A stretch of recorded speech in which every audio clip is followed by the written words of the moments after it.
Nigeria, we hail thee, our own dear native land. No tribe and tongue may differ, in brotherhood we stand. Nigeria, strong and proud to serve our sovereign fatherland.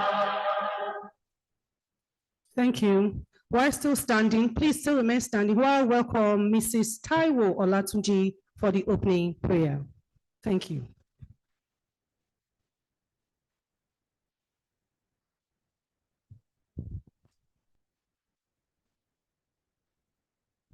Shall we pray?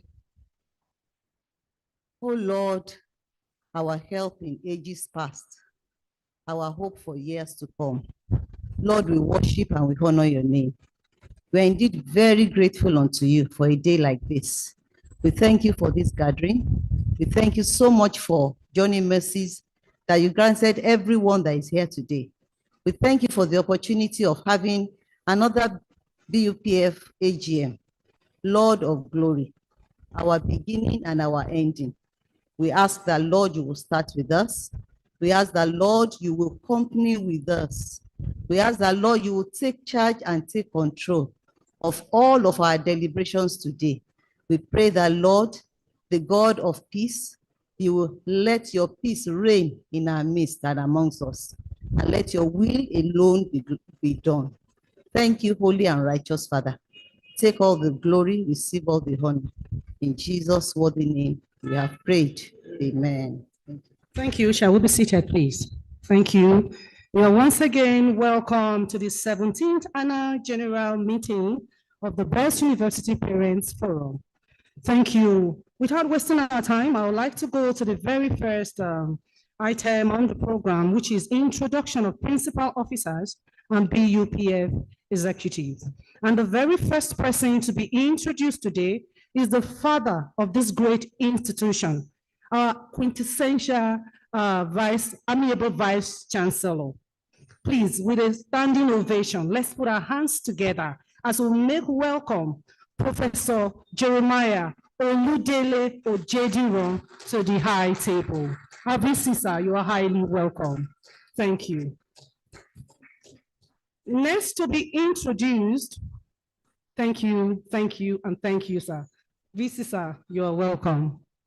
Next to be introduced is our delectable barrister Adeforoke Ayokunle, the chairperson, Best University Parents Forum. Please, a round of applause for her. Please, whatever is worth doing well. Please clap for her. You are highly welcome, ma'am. Yes. I also want to respectfully recognize the presence of, in absentia, our Deputy Vice Chancellor, Professor Ngozi Ugo Arisa. Please, let's put our hands together. She will join us soon. Also to be recognized is our wonderful registrar of this great institution, Mr. Lamidi Tafa. Please, a round of applause for him. And also to be recognized is Mr. Shino Omotayo Adepoju. That is our bossa. Represented by the Deputy Bossa, Mr. Badmos. You're welcome, sir. And also to be recognized is our wonderful university librarian, Dr. Felicia Yusuf. Please, a round of applause for her. May I also welcome to the stage, to the high table, Engineer Professor Omotayo Jimo, that is the first Vice Chairman of BUPF. Please, a round of applause for him. Also, to come to the high table is Mr. Ismail Olalekan Majobaje, the Financial Secretary. Please, a round of applause for him. I also want to welcome to the stage, to the high table, Alaji Femi Ogunsanya, the auditor to the BUPF. You are welcome, sir. Every other person will be recognized in their various seats. Wherever you are is the high table, right? You are highly welcome. Also to be respectfully recognized is Professor Taiwo Oluri, the second vice chairman, and the vice chancellor representative. Please, a round of applause for him. Please, let's do it well. Thank you. I also want to recognize Mrs. Agama Jesuabo, that is the General Secretary to this great body, BUPF. You are highly welcome, ma'am. I also want to respectfully recognize Professor Oluwafemi Enilolubo, that is the second Assistant Secretary. Please, a round of applause for him. Kindly indicate, sir. We need every parent to know our executives. I also want to recognize Mrs. Murolake Idougo, that is the second Assistant Secretary and Registrar Representative. Please, let's know you. Please appreciate her. Thank you. Let me also recognize Mr. Olua Funmi Taiwo, that is the Public Relations Officer. Please indicate, sir. Let's know you. If I bastardize your name, kindly forgive me. Yes. Also, let me recognize Mrs. Azizat Olanike Ajaga, the legal advisor. You are welcome, ma'am. Yes. May I also recognize Mr. David Kolawole Oladapo, ex-official 1. Please, let's recognize him and put our hands together for him. You are welcome, sir. Also to be recognized is Mrs. Taiwo Olatunji, the ex-official 2 to the BUPF. Please, let's put our hands together for her. Ma'am, where you are, just indicate, let's know you. Okay, you are at the back. You're welcome, ma'am. And also to be recognized is Mr. Faniyu Abidemi, the BUPF staff. Please, let's put our hands together for him. Yes, you are highly welcome, and I also want to recognize every parent here present, members of staff here present, our distinguished students as well, because without you, we can't be here. So we want to welcome you to today's program, and we want to assure you that it's going to be very interesting, impactful, and enlightening. Once again, we welcome everyone to this great occasion. So without wasting our time, I would like to welcome the chairperson to deliver her welcome address, and is no other person than Barrister Adefowoke Ayoponle, the chairperson to BUPF. Please, a round of applause for her. Thank you.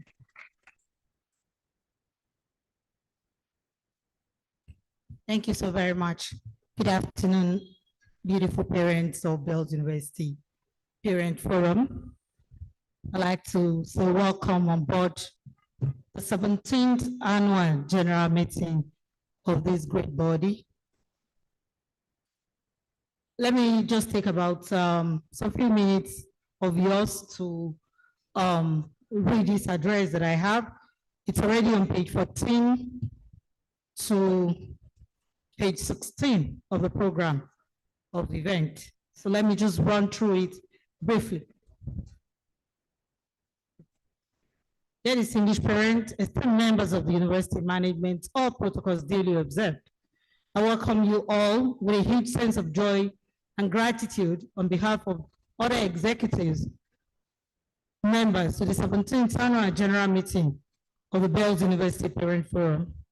Today marks another momentous stride in our collective journey of supporting academic excellence, moral upbringing, and holistic development of our children. distinguished ladies and gentlemen, it is with deep sorrow that I announce the demise of our esteemed treasurer, Mr. Adedayo Omotayo Onanuga, FCA, who joined the Saints on Sunday, 9th November 2025, and has since been interred. I please seek your indulgence, so please let us rise for about a minute in honor of Mr. Adedayo Onanuga.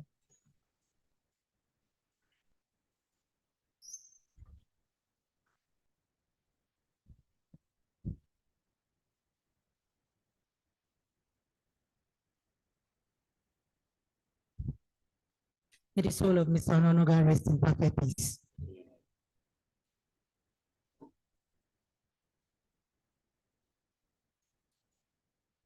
Mr. Onanuga was dedicated with integrity and unwavering commitment to the growth of this forum and the welfare of our children. He will forever be remembered for his impact on the entire forum, for his, we recognize his invaluable service, despite the fact that Mr. Onanuga was the representative of the BOSA on the forum. He gave his all. Thank you very much. As we gather here today, this gathering represents not only a continuation of our tradition, but also a reaffirmation of our collective commitment to the welfare, growth, and success of our children. Over the past years, the forum has worked diligently to strengthen collaboration with the university administration through the management staff, support infrastructural development, and provide support to our children.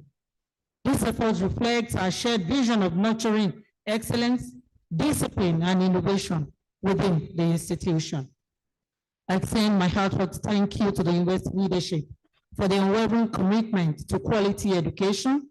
To the executives of this forum, your passion cannot go unnoticed. To our fellow parents this afternoon and those online, I salute your dedication, sacrifices, and active participation. And to our children, you remain the heartbeat of this institution. Our accomplishments in the last 1 year, the forum has since its inception remained steadfast in its mission to complement the efforts of the university in nurturing excellence. It is fitting to reflect on the tangible contributions and initiatives that have defined our journey in the past year.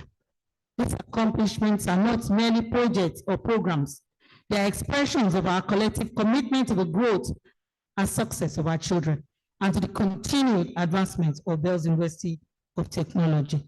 It is therefore with pride and gratitude that I present the key accomplishments of the forum, which stand as milestones in our pursuit of excellence.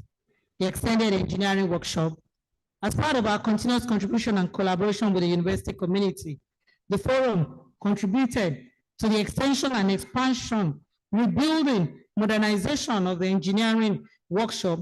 We used to house about 56 students per time to about 272 students per time, thereby giving a quantum leap in the number that it took accommodate per time, comprising of the following: the metal workshop, the wood workshop, the conditioning and refrigerator workshop.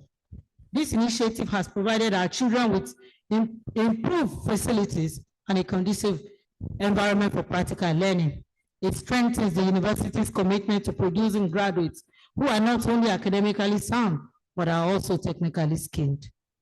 The workshop was commissioned by His Excellency, Chief Olusegun Obasanjo, GCFR, PhD, the promoter of the university, and Nigeria's former president, on Wednesday, 22nd October, 2025. The NPUGA Games, the forum actively supported the university's participation in the Nigerian Private University Games Association. This involvement promotes sportsmanship, teamwork, and healthy competition amongst our children. This also enhanced the university's visibility and reputation within the national academic and sporting community. Bells at 20, the BUPF Day. The forum joined the university community in commemoration of the 20th anniversary of its establishment We held a panel discussion on the topic, Navigating the Challenges of the University Life, a Parent-University Collaborative Approach, where we had distinguished scholars who have contributed immensely to university administration, as well as psychologists and narcotic experts. The event also had an award ceremony where persons who have contributed to the growth of the forum were recognized for their support. The event took place on the 22nd of October, 2025. The forum also showcased its journey and development strides to date through the production of a well-thought-out documentary, Legacy of Care. The event highlighted the unity of parents, students, and management in commemorating 2 decades of academic excellence. It also served as a platform to showcase achievement, strengthen bonds, and reaffirm our collective commitment to the university's vision. It was a huge success. Health Maintenance Organization, the HMO, during the course of the last annual general meeting, there were clamor for the introduction of HMO as the medical bills keep standing as a brick wall on student portal. The forum also continued to receive numerous appeals for medical assistance from our children. This we cannot close our eyes to, and we yielded to this clearance call. The need for us to swing into action to bring on board a viable HMO in collaboration with the university cannot be overemphasized. This we did and had HMO on board, and we had some HMO came to present, and after successful pitching, the Abua T-ship was nominated for the students HMO, and it has ceased being in operation at the commencement of this academic session. The BUPF Endowment Fund, this is the 5th year of the establishment of the Endowment Fund for the benefit of our children who have lost their sponsor, who the sponsor has become incapacitated. The sponsor means the person paying the school fees of the child. This must be well documented in the child's biodata form submitted to the university. Many students have benefited from this initiative till today. However, in 2025, the executive further extended the award of academic excellence from the best graduating student of the school to best graduating students in all the 5 colleges of the university. The fund committee has treated numerous applications and a number of students have benefited. The Student Welfare Program. The forum has consistently prioritized students' welfare through numerous initiatives such as financial assistance, medical support, and general activities as presented by them from time to time, just to mention a few. These programs address both academic and personal needs, ensuring that our children thrive holistically. By focusing on welfare, we reinforce the value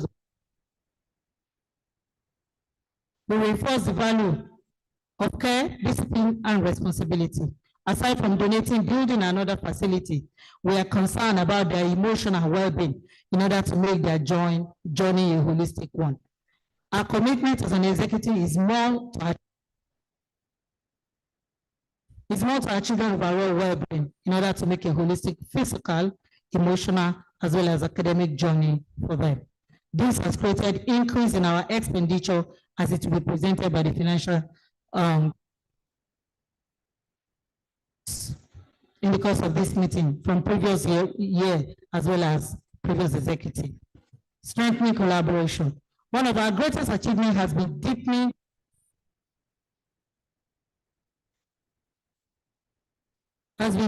collaboration between parents and university management. This partnership has fostered transparency, mutual trust, and shared responsibility in decision making. The executives, on behalf of the parents, joined in celebrating the Vice Chancellor during his 70th birthday celebration in Ogbomoso. Also joined the promoter, Chief Olusegun Obasanjo, GCFR, 88th birthday. However, other stakeholders and principal officers were not left out of this. Our strong partnership with stakeholders is essential in order that the voices of parents are heard and that the university continues to grow in alignment with the aspiration of the stakeholders, challenges and opportunities. It is important to state that while we celebrate our successes, we also acknowledge our challenges. The rising cost of education created by the current economic situation of the country and even across the globe demands that we create a sustainable support system. We must also ensure our children adapt to the rapidly changing global environment by continuously teaching and emphasizing the need to eschew discipline, the value of integrity and excellence that defines each family in particular and Bells University in general. We will continue to strengthen communication between parents and the university for greater transparency. In conclusion, I urge us all to remain steadfast in our mission. Let us remember that every effort we make today is an investment in the future and the legacy of this great institution in our children. Together, we can ensure that this institution continues to shine as a beacon of knowledge, character, and service to a university. Thank you very much. May this 17th AGM be fruitful and impactful. Thank you. Please, let's give it up for our delectable chairperson of the Best University Forum, Parents Forum. Please, we need live audience today. Please clap for her. Let's appreciate her. Thank you. Thank you. Don't worry, we have enough to eat and drink today, so you will be glad you came. The very next item on the program, in this one, we are going to rise up. Please do me a favor. Shall we rise to our feet? Please, every parent here present, rise to your feet. Please rise to your feet. Everyone in the house, rise to your feet. Thank you. You will be honored as well. Please join me as I make welcome our amiable Vice Chancellor as he gives his welcome address or his address. Please, let's put our hands together to make welcome our VC, Professor Jeremiah Oludele Ojediran. Thank you.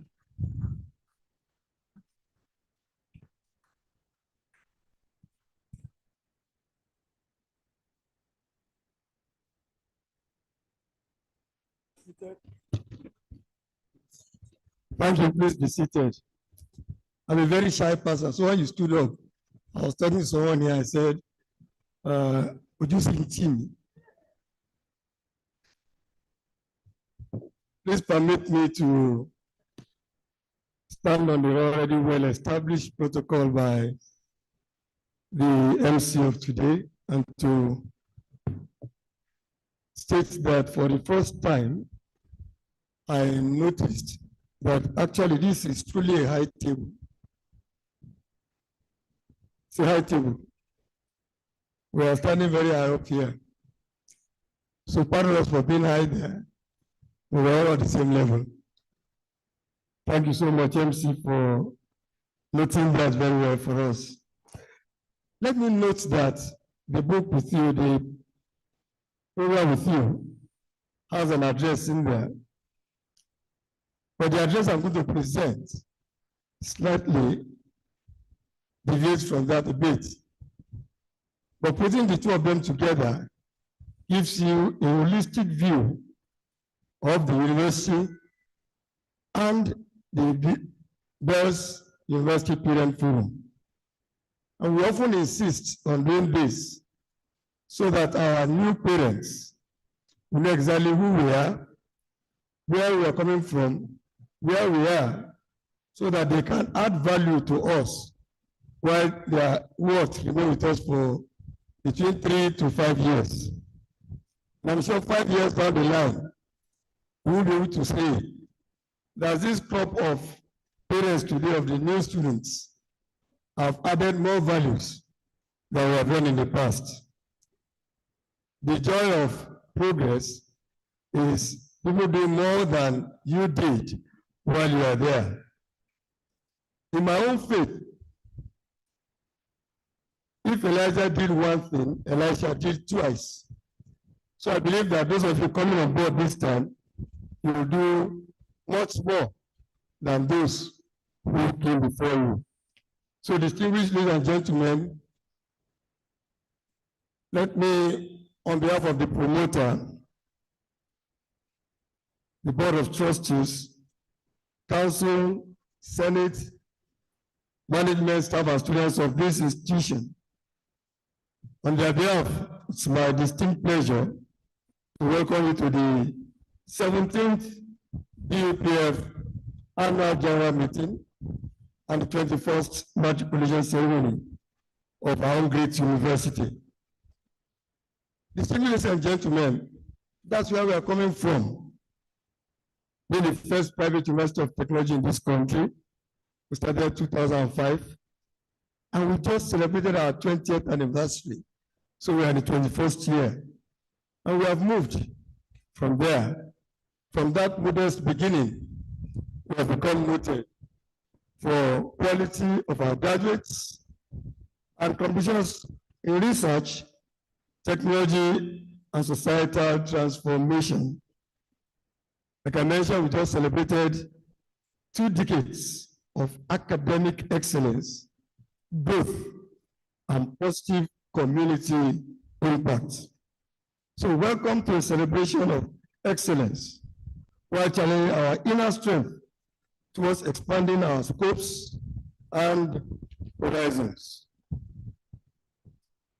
We celebrate our uniqueness, and I'm going to state this for our records. Like I mentioned earlier, we're the first private university of technology in Nigeria.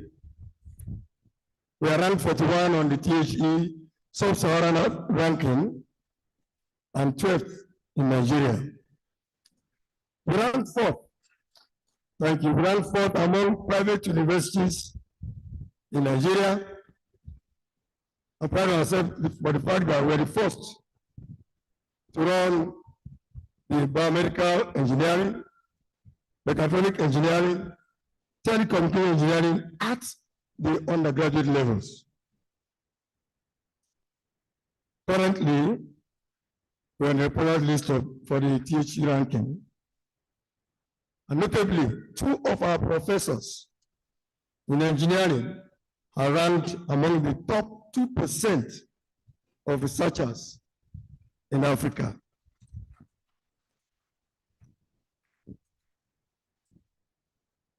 Our social contract. We operate by the component of the social contract of responsibility, sharing, and shared responsibility. And I state that with all sense of responsibility also, shared responsibility, because we are all stakeholders in molding these young minds.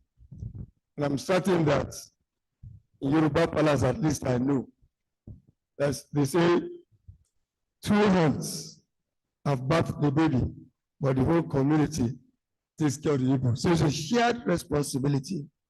So this informs our results of ensuring that every student, 1, completes his or her course of study as and when due. 2, that is a worthy ambassador of his or her parents, appreciating the huge resources invested in them. 3, is worthy of the degree of the university, both in character and in learning. 4, that he or she acquires the requisite skills, both soft and hard skills, that will stand him out after graduation. And 5, that he will be a leader and solution provider on graduating. That's our thought for our students when they come in, and by the time they go out, they are different. Distinguished ladies and gentlemen, those of us on this right side here have noticed students who came in looking naive at the beginning. And when they are graduating, they have become full-grown, matured, and ready to go out. I thought you would clap for us. The registrar, bursar, UL, and all members of staff of this university contribute in one way or the other to the growth of these students while they are on ground. Ladies and gentlemen, our university is a community university, and that has been mentioned by our promoter over and over again. And the concept of the community university is different from every other university. It is said that innovation marks turning points in public engagements. Every other university is conventional, public, private, and the like. We are a private community university. We also to appreciate the concept of this community university as the model being championed by Bells University of Technology, Ota. I note with pride the fact that I observed that after us, quite a number of community universities are coming up. Elisha has one. I understand that Kumasi is building another one called TOU. Everybody is coming up after us.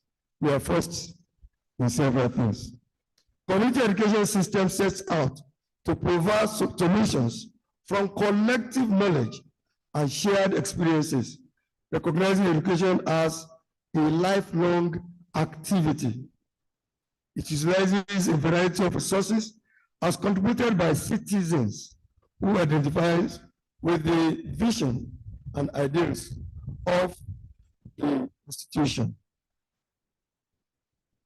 We are glad of the inputs of individuals and corporate organizations into the vision and are partnered with Bells by endowing infrastructures for improved service delivery.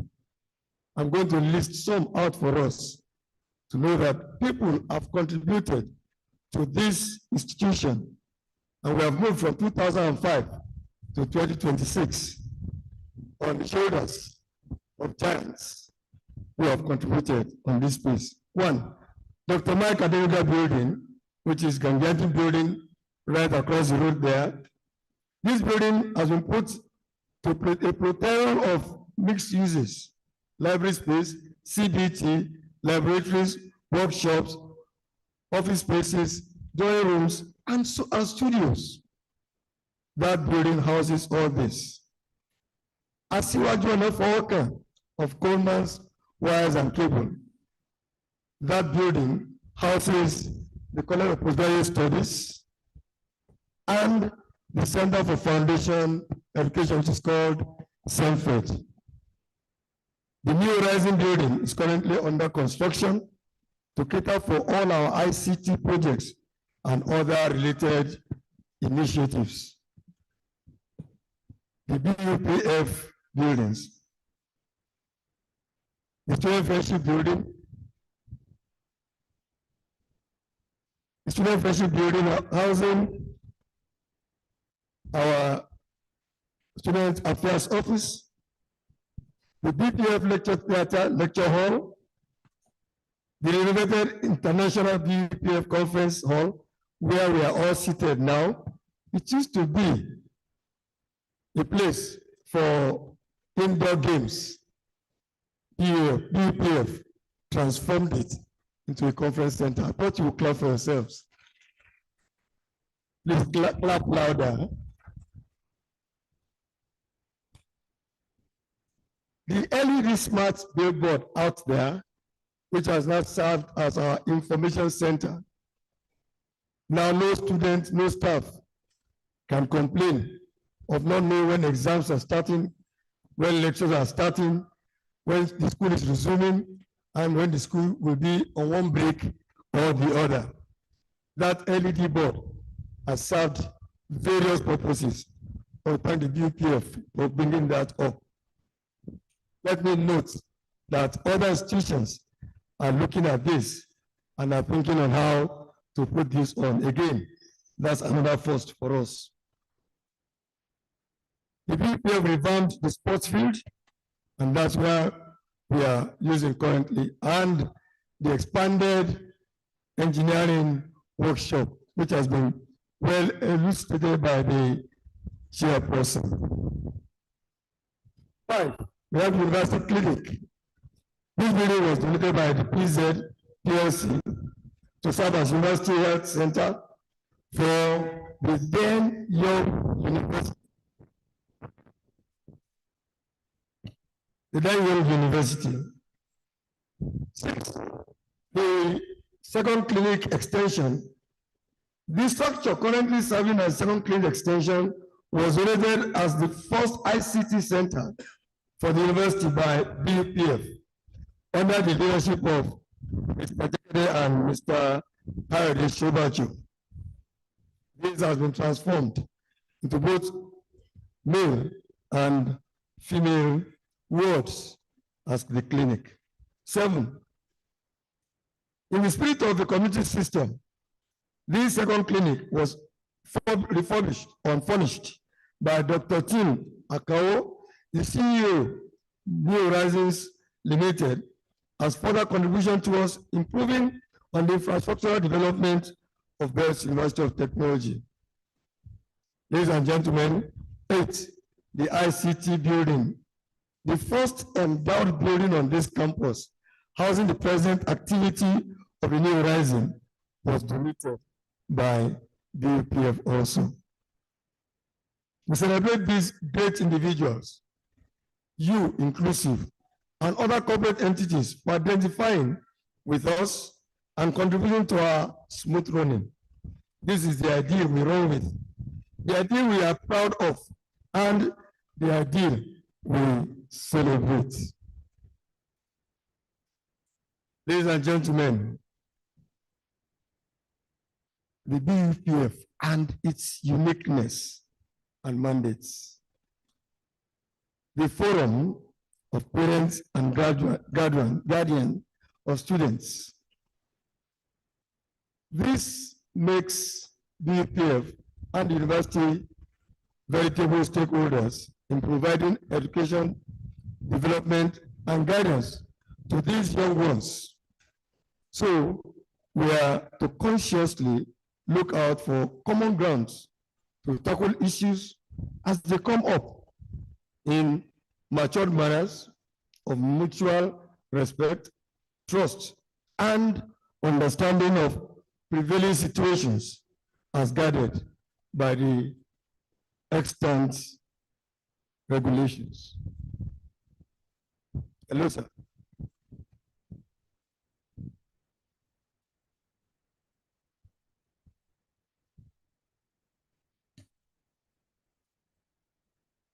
We appreciate the previous and current executives for staying on course and often taking things beyond expectations. It is a record that the forum has partnered with the university on several fronts, making laudable contributions in educating and encouraging the students. One recent noteworthy and commendable among several initiatives of BUPF is the institution in perpetuity of the BUPF Prize for the best graduating student in each college. And we have 5 colleges. The prize is to the tune of 5 million naira at 100,000 per college per annum, and it is in perpetuity. And this has been approved by council to commence at the 18th convocation, which will come up in November 2026. So thank you, BUPF, for bringing up this. So every college, the best graduating student gets 100,000 naira and a plaque from BUPF. The challenges in education landscape.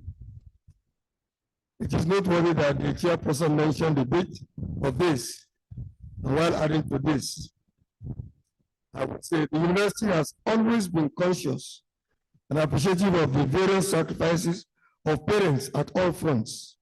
However, the unfavorable economic climate in the country has caused noticeable increase in the running cost of every aspect of the university, especially in the provision of municipal amenities.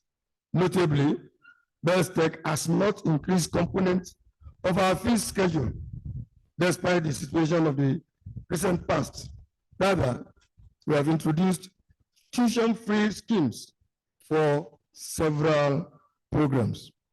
We have also stepped forward to allow parents to pay 4 times at 25% per unit time.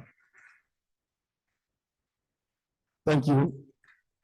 However, recent occurrences, especially from vendors hosting our content and other ICT matters, are dollar denominated, hence the increase have been more than noticeable. Our plea We wish to plead with parents to kindly bear with us when marginal increases are announced on some items. It should be noted that whatever the margin of increase is always below the actual that the university bears. I'm not saying that there's an increase.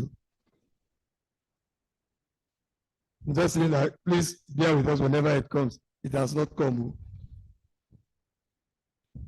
Today's event, the idea and ideal of annual general meetings is germane as a means of, one, guaranteeing accountability, two, ensuring we keep our focus, three, helping to give direction for the future, four, for checks and balances, five, vetting activities taken thus far, how relevant they are for our environment.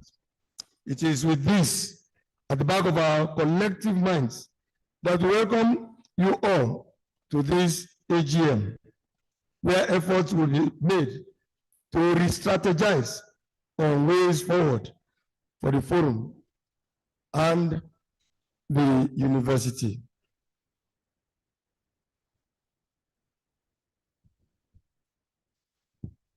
In closing, like I informed the matriculation ceremony earlier this morning, this event is my last formal attendance at the AGM of Bells University Parents Forum as the Vice Chancellor of this university. And I'm deeply appreciative of the love, partnership, and friendship that I've enjoyed with you.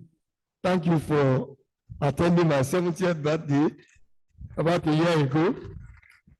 Thank you for being there. Thank you for all your gifts. Sincerely appreciated. My family sends greetings. Also, like I said earlier, this present set of students are special to me as a person. And as last borns, our favorites of parents, they are all my favorite students. And I'll keep praying for them, especially for them to excel in all they do. I'll keep them on my prayer list every day, every moment, that this particular set will excel in all they put their hands on.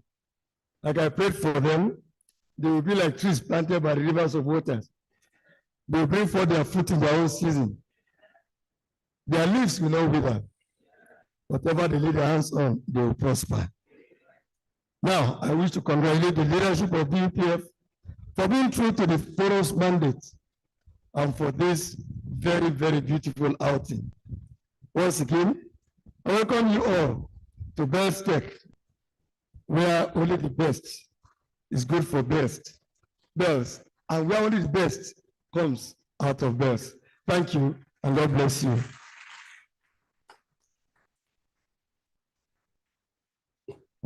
Please, let's put our hands together again for our Vice Chancellor. Sir, we appreciate you. What do we tell our VC? Let's tell him we love you.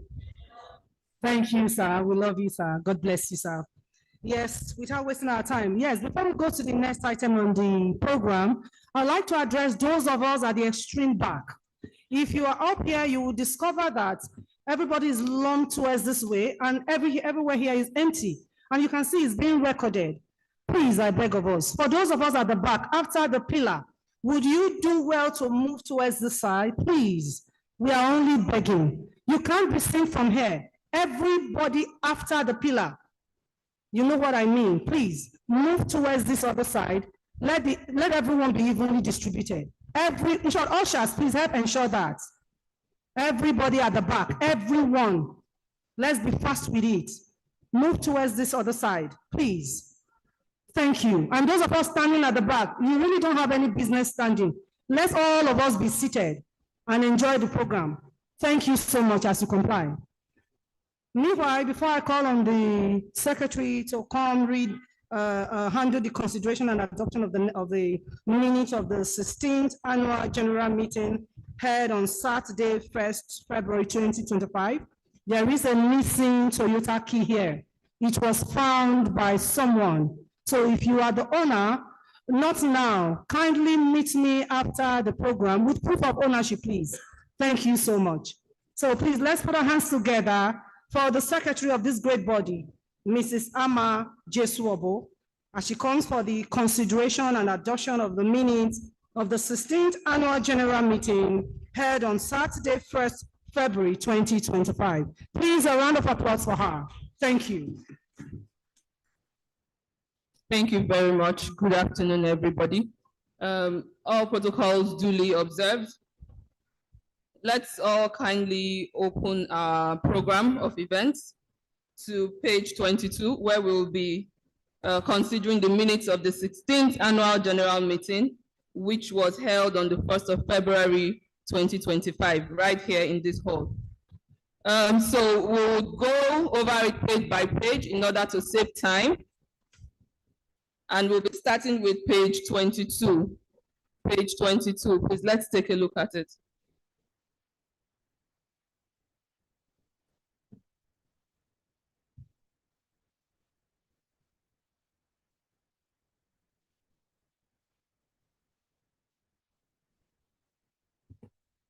Page 23, please.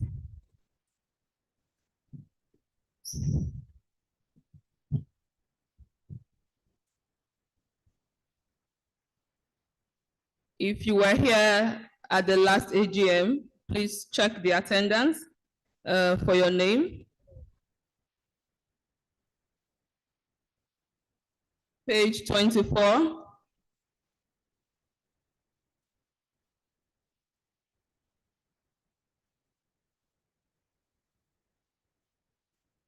Page 25.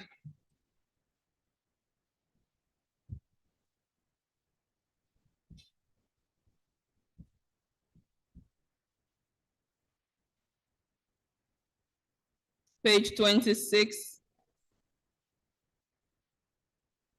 The last name there is number 445. And after that, we have the second item on the minute, which is the opening. Let's take a look at it.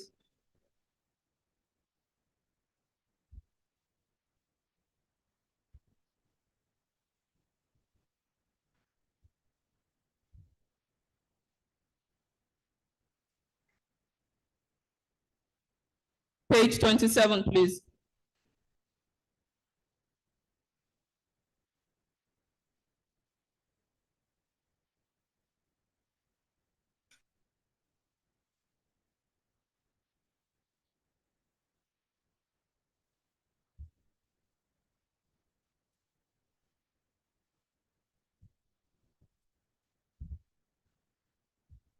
Page 28.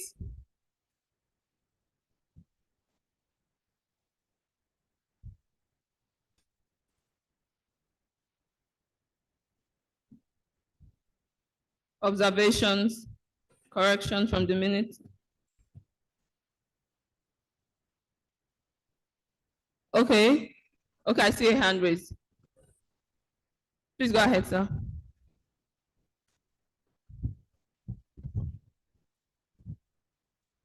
We need a microphone, please.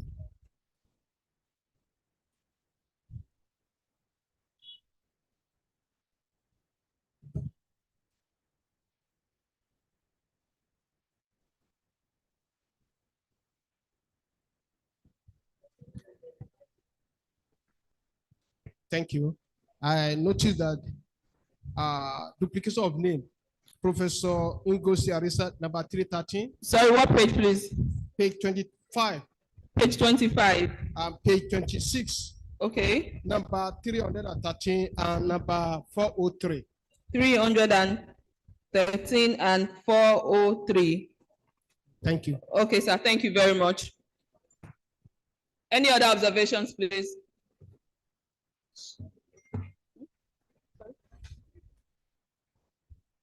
That was Professor Oyedepo.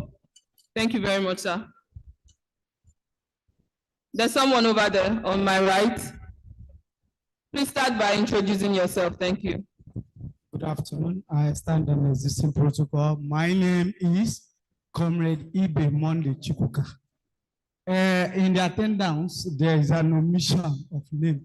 Okay, My wife was present at that meeting on the 15th of February, but invariably her name was omitted here.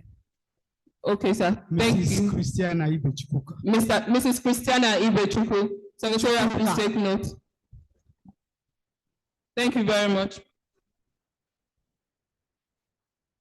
So, page 28. Is there a hand raised? Okay, ma'am. Please go ahead, ma'am. The mic.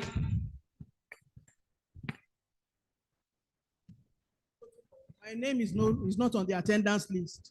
Professor Olubukola Uforije. Thank you. Thank you very much, ma'am. Secretary, please take note. Any other observations regarding the names on the attendance? Any other observations regarding the names on the attendance? Is there a hand raised? Okay.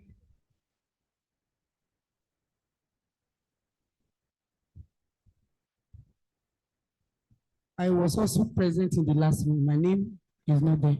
Okay. I didn't know who was from Lion. Okay. Thank you very much. Any other observations? Okay. There are hands there. Your name is not there. Okay, so at this junction, I think, what's her name, please? Sorry? Ogunjobi Monsurat. Thank you very much. Did you register at the last AGM, please? Okay, thank you very much. Any other person?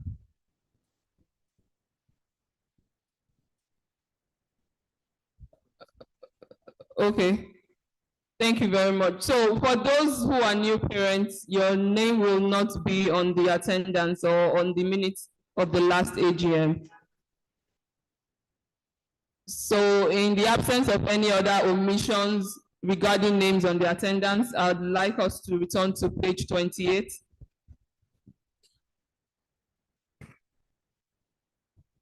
Any observations?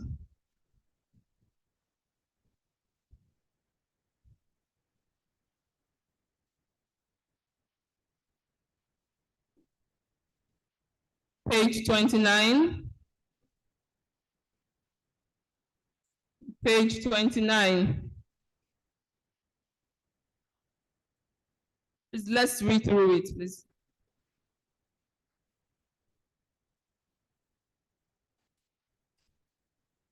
Page 29.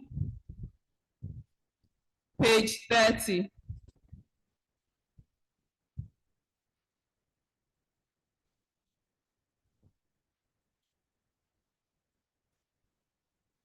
Please, let's go to page 30.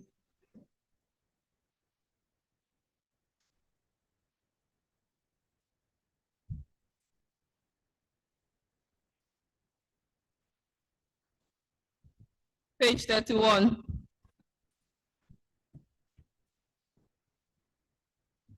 Page 31.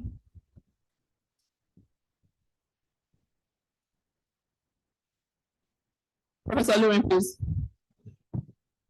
Thank you very much, Madam Secretary. On page 31. Sorry? I said, thank you very much, Madam Secretary. You're welcome. On page 31. Yes, sir. Before we had the election, there is a resolution taken by the House. Okay. That no member should be disenfranchised from contesting or voting in the election. Okay. Which the House take a resolution is omitted in the minutes. Page 31. Yep. Okay. Thank you very much for that observation, sir. Secretary, please take note. Any other observations on page 31?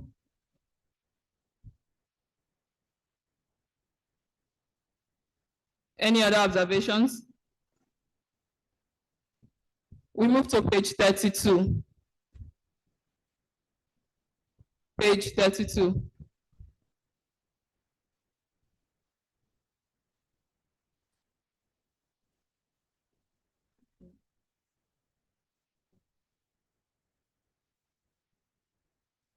Any observations on page 32?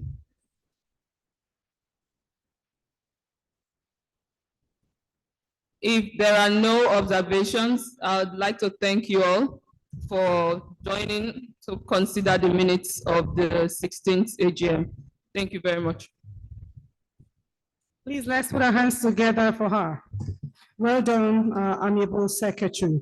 Thank you. We are gradually going to the heart of the program. But meanwhile, I want to inform our new parents here present to ensure you register. Sorry.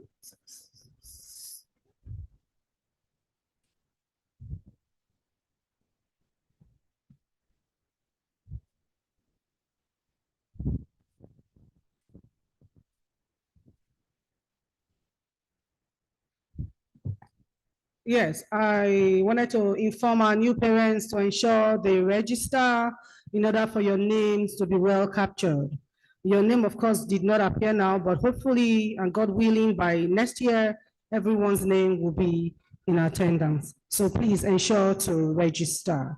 So like I said, we are gradually moving into the heart of the program, and the next item on the agenda is matters arising from the minutes of the 16th annual general meeting. And to handle that is the chairperson of this wonderful body, which is in the person of Barrister Ayo Ponle, to handle the matters arising and even the substantive matters. Please let's put our hands together as we receive her. Thank you.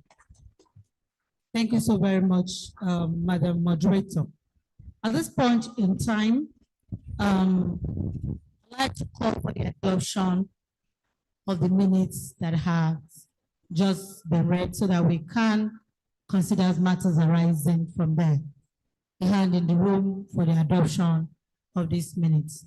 If we're present at the last AGM, can you please adopt this minutes?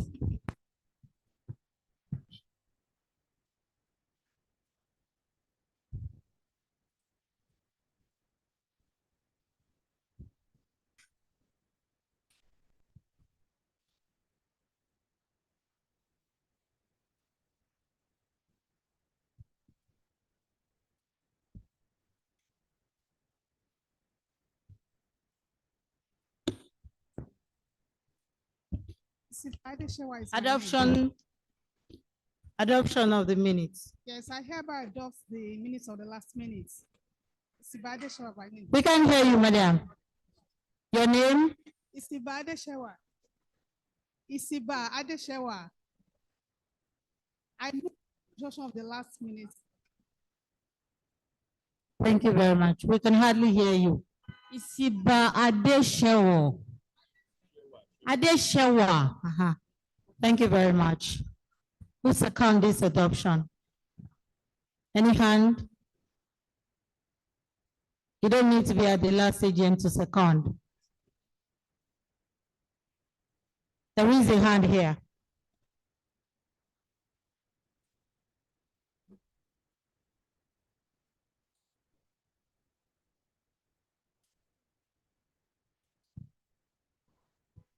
Hi, Dr. Adeola Eniolayo. I second the motion to adopt. Thank you very much, Doctor. Before we proceed to the matters arising from these minutes, I would please like to take us back a little bit. There was an omission on the program. We're actually supposed to adopt the agenda that we are treating today. It's on page 13 of this program. Please, can we please go to the page 13? The agenda for the 17th annual general meeting. There was an omission in adopting that agenda.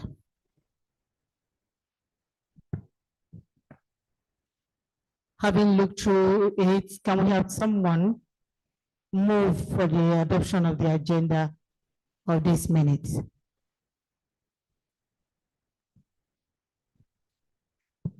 Any hand up, please? Okay, there's somebody here. Please, ma'am, there's someone here. Thank you, sir.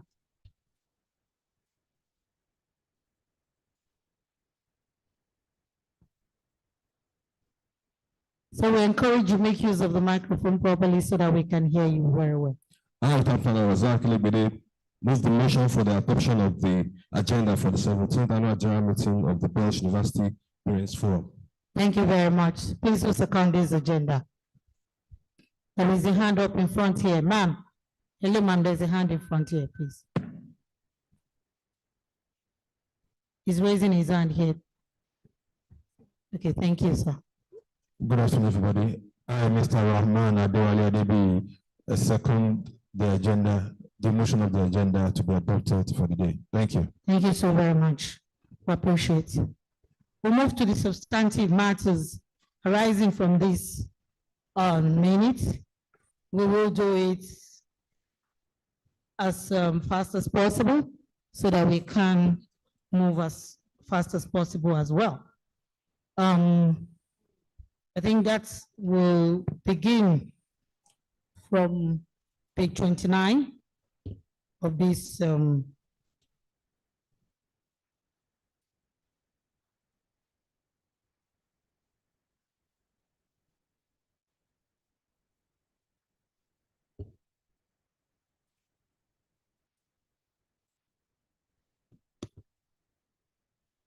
okay, from page 29, academic matter. I think this, the Vice Chancellor has spoken extensively about today again.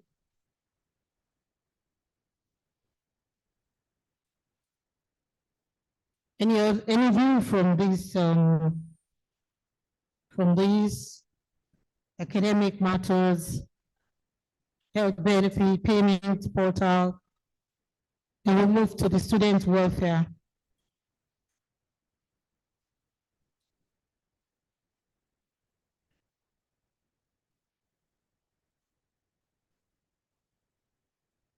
Okay, I'll move to the student welfare. We'll talk about subscription to HMO.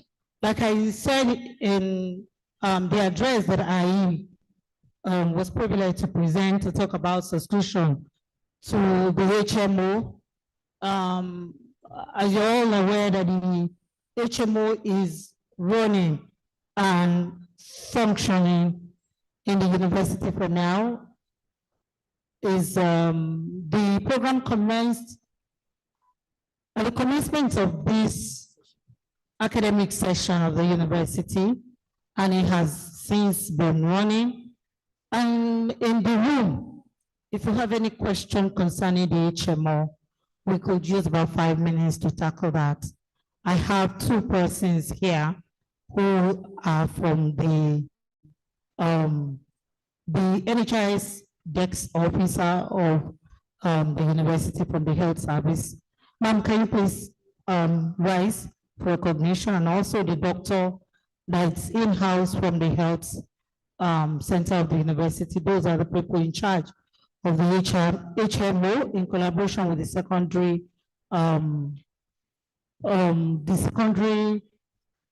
that's the ABUA T-ship. The ABUA T-ship is the persons in charge of the HMO. That is the HMO that the university has subscribed to. It was not only the university who had the opportunity of picking the HMO. We were also involved, the executive were also involved in this. We had the opportunity of talking to about 3 to 4 HMO, and in turn, we all decided collectively to use the ABUA T-ship HMO. The reason being that the ABUA T-ship is also an institutional-based HMO. They regulate institution of higher learning like us. And HMO goes beyond just when they are in school. It also extends to the fact that once they're at home at that particular point in time, the child can be moved to any HMO, because you know, if you say there must be a particular hospital that you must go to, then that shows there's a limitation, because that hospital might be a huge distance to where you are living. Any accredited hospital that's is an HMO accredited, because it is not all hospitals that are HMO accredited. The ones that are HMO accredited are actually the ones that you can take the child to. And another benefit that I know that this has done for us is the fact that, you know, in the past, when your child treats malaria, the bill of the child will be pending on the portal. It's until when you pay that bill before the child can proceed to even register for anything. So, but that has been eliminated, and it has taken a lot of burden off the executive of the forum, because from time to time we attend to financial assistance, medical financial assistance, because we cannot close our eyes to the fact that our children, maybe one of our children has been conducted a surgery upon, and the parents cannot afford to pay all the money. We will definitely have to come to their rescue. But with this HMO, it has become so minimal to the extent that at least if a child is going for surgery, you know that whatever you are paying, if that HMO is not covering the entirety of that surgery, will be basically minimal compared to the fact that in the past, it must have to be you paying everything from out of pocket. So if you have any question for them, they're both here, and I will just make that you raise your hand if you have any question concerning this HMO so that they can answer our questions thoroughly. Thank you very much.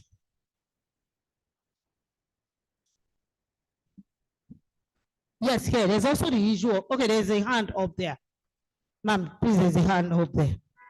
Please kindly introduce yourself to us and go straight to your question, sir, in order to manage our time appropriately. Thank you, sir. Good afternoon, everyone. My name is Mr. Chamberlain Wangwa.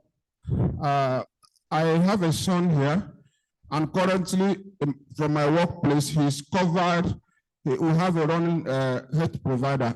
In fact, to be precise, AXA Mansard is fully covered. So my question goes this way. Now that we have an active HMO that covers him, how does that work with what you have here?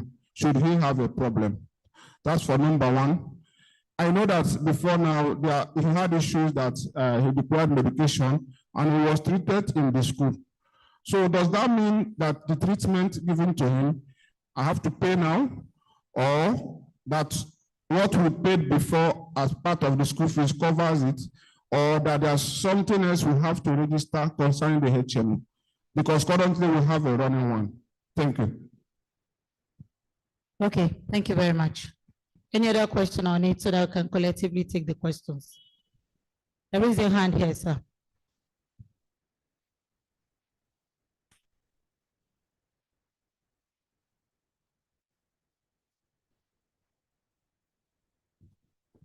Good afternoon, everyone.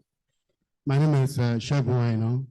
Now that we have the HMO functioning, my child just had a surgical operation this last Wednesday, and I fully paid. What do we do concerning that area?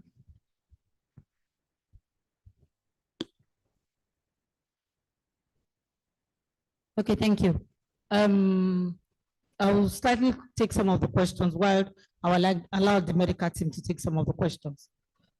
Sir, concerning the issue of your child having full, the HMO has been paid alongside with the school fees. If he has been taken care of while in school, you will not see the bill on your child's portal. So he's not going to pay for that, that as out-of-pocket expenses, because the HMO is already, you know, it's already part of the school fees that has been paid by the child during the course of the payment. So there wouldn't be any payment hanging on the portal of that child again. I think that answers your question. So, I didn't hear you, sir. We were given referral letter from the clinic in the school. That's why I said that part. Your question, I was answering the other person. Your question will be answered by the NHIS Dex officer now, as well as the doctor in the room. So, the second question, the question you have asked is about the fact that your child has a surgical operation and he was referred by the university. He had a referral letter. So, NHIS Dex officer, can I give the floor to you? Good afternoon, everyone. All protocol duly observed. My name is Ms. Shosinde, the NHIA Dex Officer and the Medical Social Worker for Bells Health Center. Concerning the question that he asked, that his son currently underwent a surgical operation. For that, though for our hospital, for the health center, we usually issue a referral code to an accredited hospital. If by chance he went to the hospital, the HMO will be covering 350,000 of that fee, while the rest of the payment will be paid by him. We are paying a large percentage of the money, so the rest will be paid by him. The fact that he paid all the surgery fee, he should contact us and we will direct his questions to the HMO and it will be sorted out. Thank you very much. So, sir, that has been, I guess that question has been answered to the fact that, to the extent that the surgery is being covered, she has mentioned. And so once you give them all the documentation, they will do the needful in that regard. Thank you very much.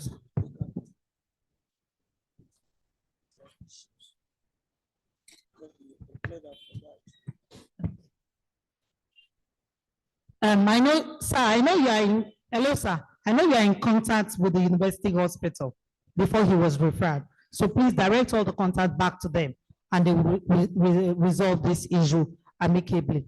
Thank you very much. Any other questions on HMO before we proceed on this? Okay, thank you very much. I do not see any other hand. Let me move to the next one quickly so that, okay, there is a hand there. Ma'am, please, let's take your question swiftly.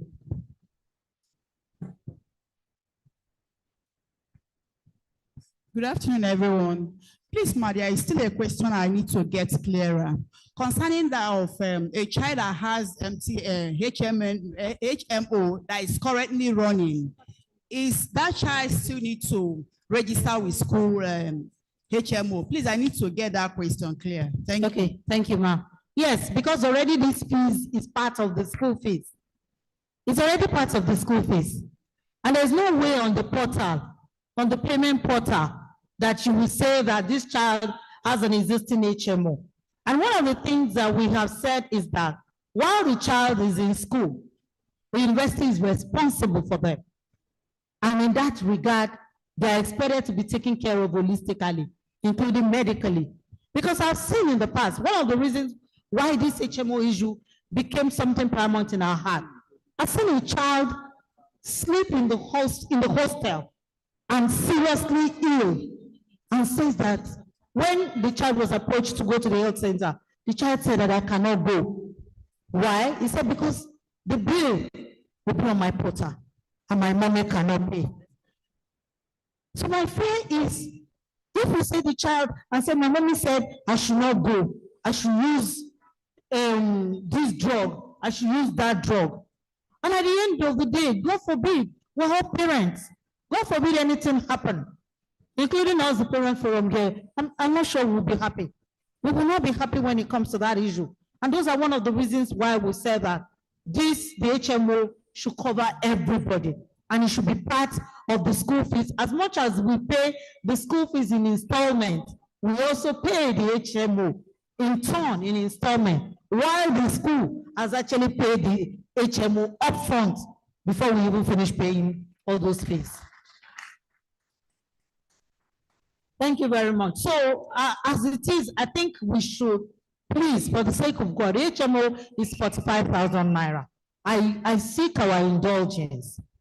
I seek our indulgence that we should please let this and let it be part and parcel of it, as it has come to stay, and it has taken a lot of medical burden off all of us, Thank you very much. There was on the issue of matters arising, I specifically feel that it's important we address issues concerning halls of residence. As much as there are a lot of complaints that come from this aspect, I also want us as parents to please keep talking to our children. Our children are not accountable at all. I feel ashamed, even as a parent. I remember during the last executive, there was an ad hoc committee that was raised by this parent forum that will visit hall of residence of this school to see the living condition of our children and to also see the way their attitude towards facilities that are being provided by the university. I can tell you for sure that that committee came back with their hands covering their face. When you will see a whole jeans trouser flushed down, boxers flushed down, sanitary pad flushed down. When you see our children remove their fans to use the word as probably a gym, and you see our children on their fan down for 24 hours, 7 days a week. Because I'm sure if they are attending a school where light has been a cause for concern, maybe we would have all learned more. Because they will on the fan down, there's light. Once there's outage, the fan will go off. Once they bring low current, the fan will be on. Once they bring high current, the fan will be on. And at the end of the day, what happens? It goes bad. Even in our homes. I seek our indulgence. I beg us in the name of God. We need to continue to talk to them, to be accountable, responsible future leaders. They have this lackadaisical attitude towards life, to feel that after all, my mommy has paid for everything. After all, my daddy has paid for everything, so I can use it anyhow. Please, I beg us in the name of God. Because see, I know as a chairperson, I know complaints that come to us. I see on the platform the way parents will come, agitate. Oh, the fan is not working. The fan is this. Even in our homes, they do it. But because they do it, it goes bad, we provide another one with immediate effect. With our quote and unquote mindset, I do not want my child to suffer. I don't think none of us suffered in life. We were actually being disciplined. And that discipline has carried us a long way. And it has given us a lot of resilience that this generation do not have. Please, I beg as much as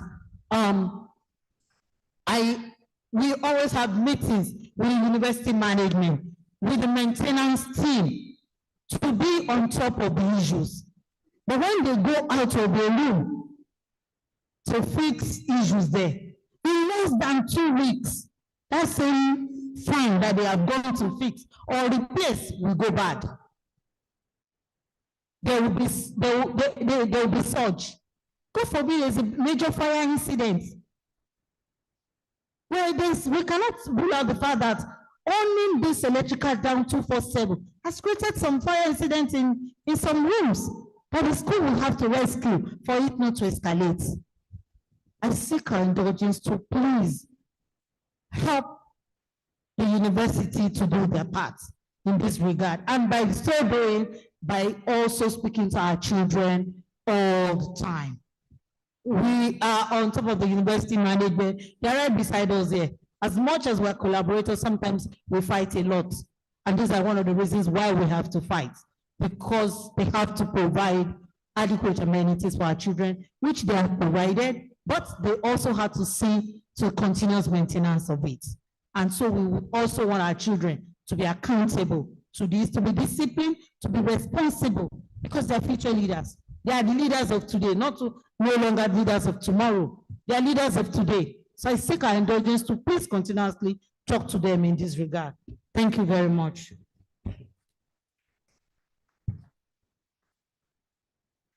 I think from this, the minutes of the 16th AGM, that's going to be all that come from matter arising, except if there's any question from the floor of this AGM. Okay, there's a hand up there, sir. Please, thank you.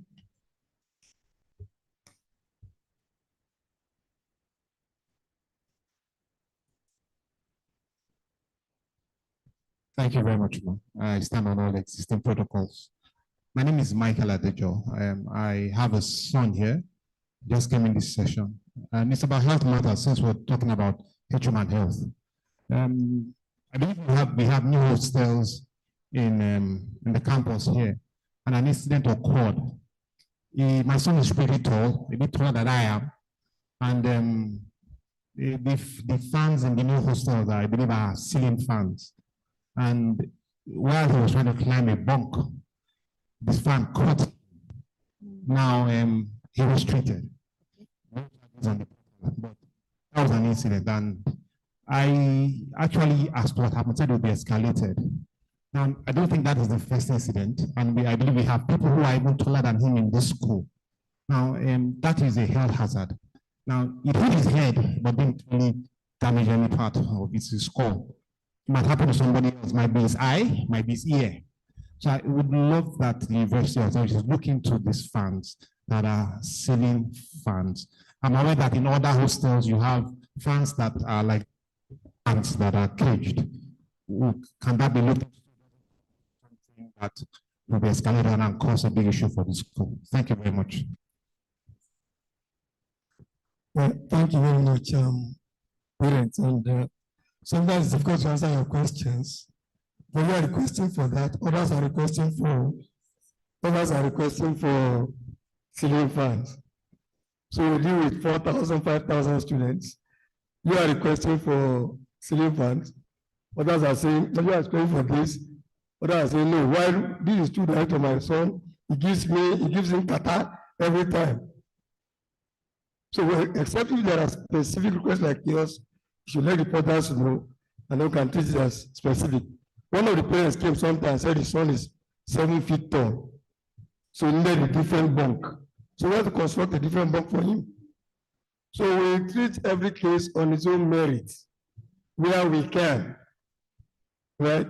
I mean, economics says that there's a minimum height that we can go. That one we did. Your son is above the minimum height.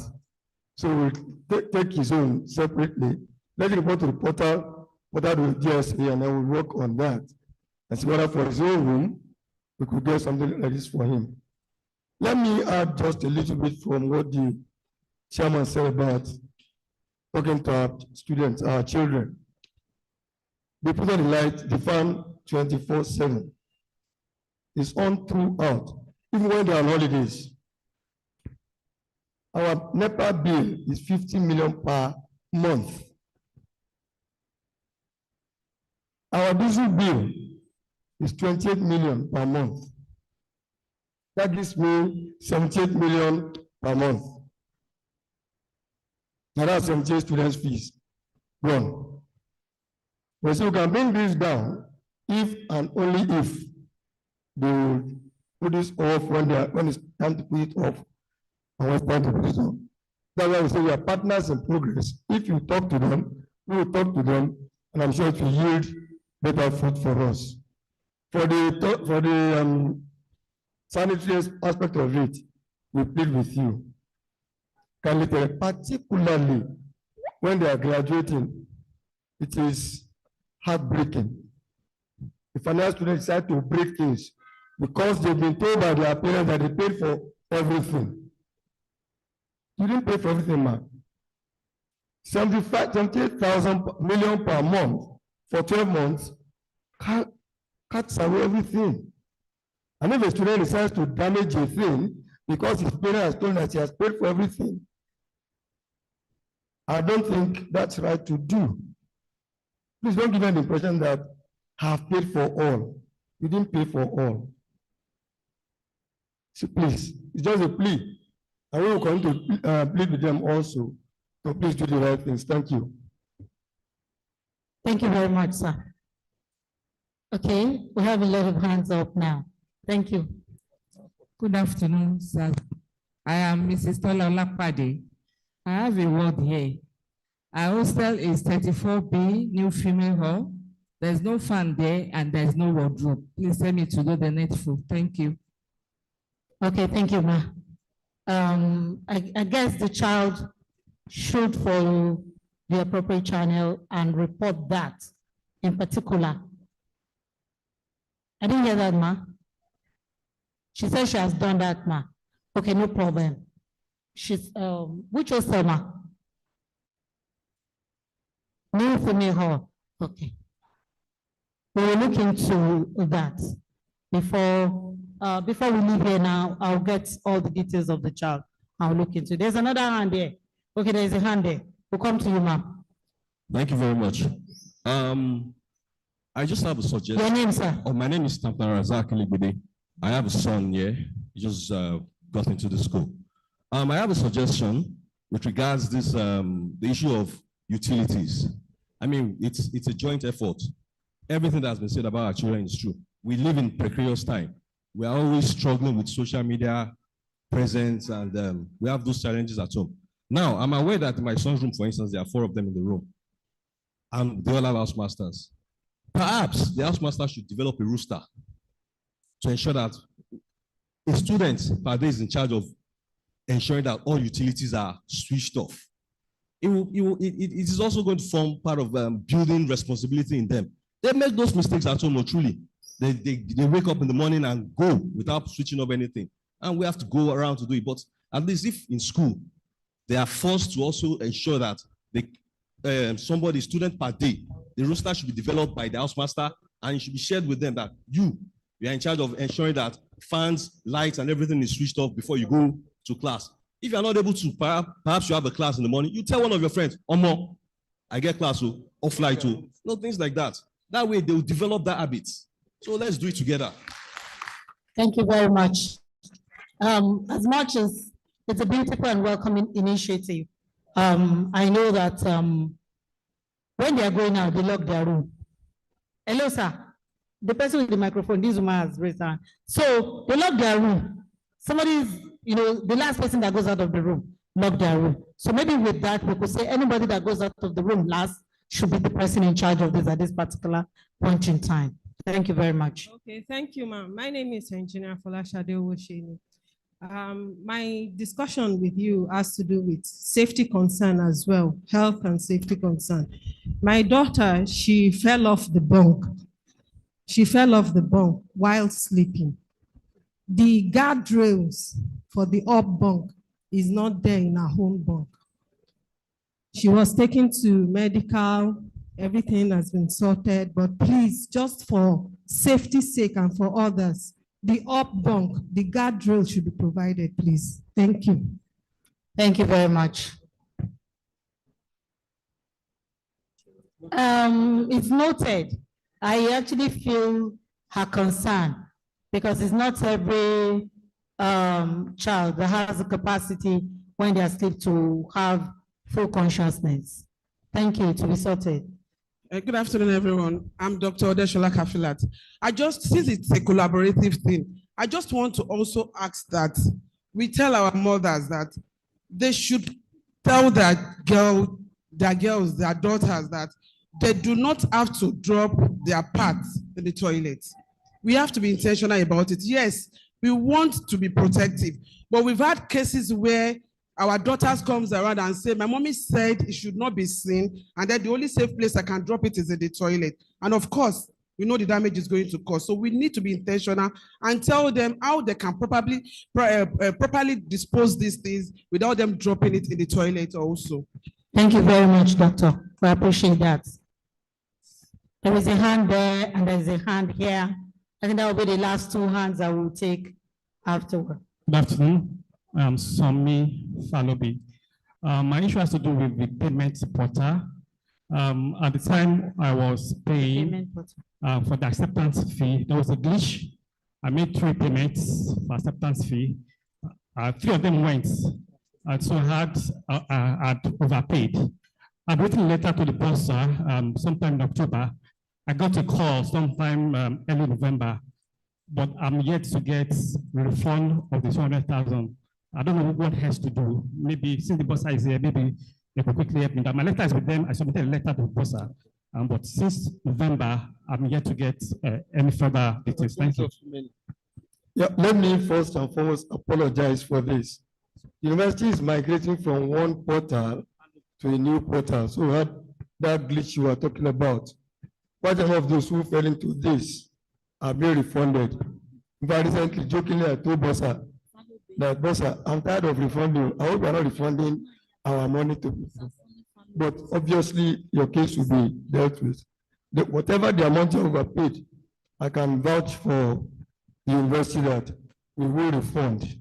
But please allow us just ensure that we reconcile those accounts and ensure that the refund is made appropriately. We apologize. Thank you. Thank you, sir. There's a last hand here. Please, the microphone.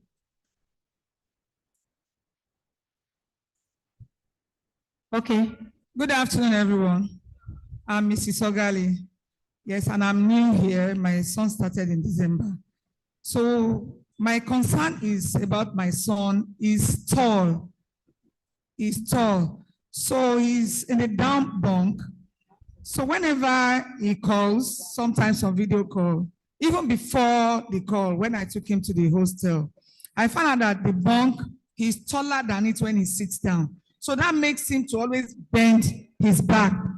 So I'm scared of hunch or whatever. So if I don't, yes, the question is this. I'm not saying that bunk should be removed. My question is that can I get him a seat and a table that he can be using? So I have to ask this question before doing so. So I won't bring table and chair and I'll be asked to take it back. Then also, their hostel, there's no window blind. Can we bring window blind? That's my question. And also, I want to appreciate the school for cutting my son's hair. Oh, I am very happy. God bless you for that discipline. Let me start you from let me start from the last. The last to the, thank you for keying into our vision of ensuring that they are neatly shaven, neatly cut. And let me commend Professor Luri for doing a job there and others who are with him. Yeah, we thank God for our children. They are different shapes and sizes. We will not mind if you bring that for him specifically, but please do that in writing and approval can be given to you. One difficult thing about bringing it in without approval is this. Every person cites it as an example. So when we are given particular approval, we know you are the only one in that. We gave an approval to somebody to leave a dreadlock because they said it was spiritual. I've attempted to more than 10, and everybody is becoming spiritual. So you don't know when somebody is telling lies, and when someone is not truthful. When someone is not truthful, that one is truthful. So you must get an approval for that. Normally, when we have that, we investigate, the DSA will look at it, and I will give you approval. So we'll do that for you. We'll agree. For the window blind, the DSA will answer that and get back to you. We don't want to have multiple types. Now, the thing is this. You might bring a yellow window blind, and somebody will tell you that yellow is not my color, and I don't want it. And then scuffle starts. So we're cautious about taking one person's complaint and generalizing it. Now, I thank God for parents. When talking about your child, please remember that we are dealing with 4,000, 5,000 children. And we must be cautious about this. What is good for him may not be good for him. So please write about the chair and table. We give you an executive approval for that, having investigated and checking his height truly. Maybe if you bundle together with the one whose son is about the same height, I'll give them different attentions. Thank you, ma'am. Thank you very much. Good afternoon, everyone. My name is Peter Imagwezuje. I have a ward here who is Emerald 3 hall of residence. There's no porter in that hall. Emerald 3. There's no porter in the hall. And that also brings me to the issue the chairperson raised, the activities of the wards in the hostel. If there's a porter in a particular hall of residence, they are supposed to instill discipline to ensure that things are done normally. Children will always be children. If you leave them without any supervision, they can go any net. Definitely. Thank you very much. Yes, please come to the front. Come to the front row. That is General Student Affairs. I'm sure there's no portal in the Silver 3 hostel. It can't be true. Emerald 3, no. They will answer. The other issue you mentioned was Curtains. well, discipline. Yeah, when we talk of discipline, we deal with, like I told you earlier, we deal with different phases of it. And unfortunately, pardon me this, if you feel offended, some of our parents think their words are more truthful than even the Vice Chancellor.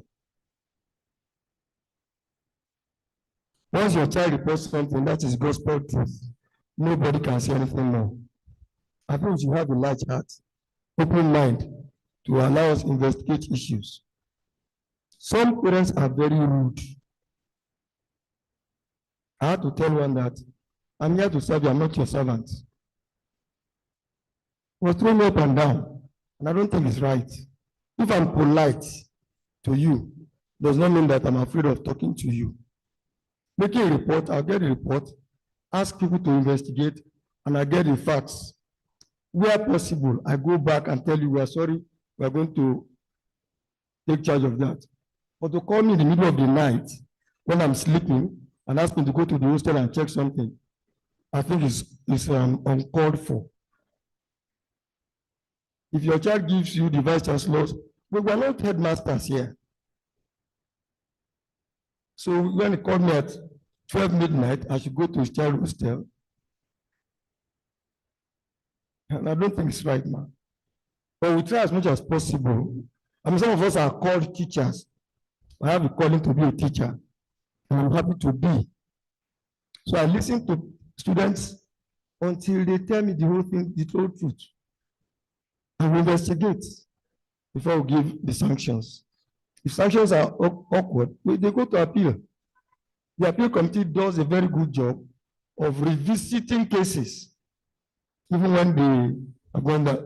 But all I'm pleading for is, please remember that we are human beings too. We have some life to lead and we deserve rest. So if something happens at 12 o'clock night, don't call until morning, except it is an emergency. If it's an emergency, obviously I'll leave my bed. So please bear with us in these areas. Thank you. Thank you, sir. Yeah, the student affairs, please. So I will come back to let this student affairs resolve the issue of the Emerald 3. Thank you, sir. Thank you, ma'am. Good afternoon, parents. Good afternoon, sirs and ma. Regarding the issue of Emerald 3, if I just want to thank God for the level of admission God has given us this year. The hall was not in use, so we didn't have personnel covering that hall. But this year, as the admission increased, we made provision for hall officials. And by the grace of God, they are coming on board this coming week. But at the interim, the hall that is next to that hall, the porters there had been overseeing the affairs of that hall. And sincerely, practically every day, I visit that hall to oversee what's going on there. And I work in connection with, in collaboration with the acting CSO, who is no longer acting. Professor, I'm talking in terms of Professor Oluni. So by the grace of God, this coming week, the all officials will take their full responsibility of that hall. Then regarding the curtains, with due respect to all our parents, I want to thank God for how we have been bringing up these children, but our male students. In fact, when we resumed into the new session. Yes, sir. We Yes, have sir. addressed the issue of Yes, sir. curtains and The curtains, sir. then Yes, we sir. can deal with that executively when we finish. We'll deal with that executively, the curtains issues. Yes, sir. So That's let what the I want. porters handle that. Okay, Then sir. we'll go back later. Thank you. Yes, I just wanted to say that we made new curtains yesterday. Okay, to so give them. Yes, sir. distribute. Yes, sir. Thank you. New curtains will be distributed. Yes, sir. Yes, but number 3, I'm shocked that there's no porter. Ensure there's porter today. Whatever it takes to do that. And so we just appointed 11. There are Just porters. appointed 11. And Yes, so sir, there are porters. there should be porter there. There's no reason why there should be no porter in a particular hostel, particularly because anything could happen. No, please, before dusk today, make sure there's a porter there. Thank you. All right, sir. Thank you very much, ma'am. Okay, I have this hand. These 2 hands, or else we will not live here. These 2 hands will be the last. Sir, I'm sorry, sir. We can come back to take you during substantive matter. Sir, we can come back to take you during substantive matter. Good afternoon, all. I am Mrs. Adeyemi and a new parent of this institution. By the grace of God and from what the Vice Chancellor just said, that things need to be verified. From what I gathered from my word, it's that water is a concern at the hostel, which I think needs to be visited. Even coming to the fact that they need to buy bags of water, they bring them limited bags to buy, considering the numbers of students that are in there. So kindly help work towards that. Thank you. Thank you.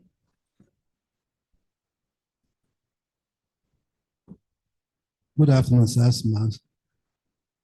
My name is Templana Ogunfowora, FNITP. This is my first time of being within the system. Mine is observation. The issue of matric, I got to know through my son just yesterday. And I was asking him, does the university doesn't have newsletter or circular or something that they should know on hand what they want to do? I started asking him, where is the venue, what time? Initially, he told me 12. Later, he said they have to be seated by 9:30. So this forum that we have here, I wouldn't know how often it's holding, but I quite know from the VC that you have about 4,000 population here, and I know at the point of entry of these students, you ask for phone numbers and email of parents. Phone number can cost more, but with email, such information that are very germane can be deployed. So when we visit our email, we see it. So we'll not be in darkness to what is going on. Thank you and God bless. Thank you, sir. Yes, the last person there. That's the last person. Yeah, good afternoon. So my name is Jonathan Noah. So having referred back to what one of our parents said before, earlier, so regarding the school barb, the sons here. So I wanted to ask, because having gone around the whole premises, I didn't see anything like barbing salon. I didn't see anything like barbing salon. Fine, it might appear to others, but for me, I didn't see anything like that. So secondly, I wanted to have, is there anything like parental WhatsApp group? So if there is, so we need further encouragement on that. Thank you. Thank you very much. I have the privilege to answer the last question, which is the group. Is a Telegram group. There's a Telegram group for parents. And I'm sure that in the course of this meeting, the link probably will be displayed so that we can probably put it up here and you can just scan it and comment into the group. The question before then will be addressed by the Vice Chancellor. Now, there is Bible salon in every hostel. There are even for females, there are salon also. Your child, I'm sure, knows where to get a barbing salon. There are vendors who do that all over. No, is it because it's not being run by the university, we don't advertise that? There are vendors who handle that. It's been outsourced, so they handle that. But there are barbing salons all over. In fact, we are cutting down on the number of barbing salons. There are coming too many, but it exists, sir. Thank you very much. Okay, thank you, sir. I just wanted to tell the parent that talked about the matriculation. I'm aware that this has been, the matriculated students are actually aware of this matriculation long before now. A lot of them are aware of it. And there was a memo that was circulated by the university about 2 or 3 weeks ago, immediately the university resumed. There was a memo confirming and reassuring us of this day. I'm sure that you are actually not on the parent platform. That's why you didn't know, sir. So before the end of this meeting, I know you will be added to that platform by the PRO so that you will get all the required information that you need. Circulars from the universities are posted there from time to time. Thank you very, very much. I'd like us to move to substantive. Okay, before we move to substantive matter, there are actually people online. There was a question that was asked by our online participant that I would like the management of the university to attend to. The question goes thus: mobilizing delay for NYSC. This is an appeal to university management to improve on this. This delay is traumatic to students and their parents. Is this being caused by extension program for the final year student? I will give the floor to the Vice Chancellor to please answer this question. Thank you very much. It's that's nothing to do with the extension program as such. There's a glut for the moment in NYSC itself. There's a limited number they can push out, so they close their portal very quickly. We're working on this and trying to ensure that we cling to the fastest phase. No, there's batch 1, batch 2, batch A, batch B, and we are still looking at the fastest batch. In fact, last week, our NYSC desk officer was in Abuja for the same meeting. And there are so many universities in the same vein where we turn out these students. They cannot cope with all at once. There's a limited number to do. So the batch of last year, they have not even dealt with it at all. The year that is May, June, July. We talk of September, November. So it's beyond our powers for now. But again, let me stop at that so I don't let cat out of the bag. We are working on it for the benefit of our students. Right? So I apologize for this delay, but it's honestly beyond our powers. We'll keep on working. Thank you very much, sir.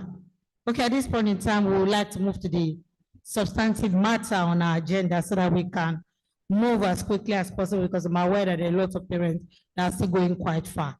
So the next on our agenda is the financial report for the year for the accounting year ending 2025. I would like to call on the financial report, the financial secretary to please give this financial report. Thank you.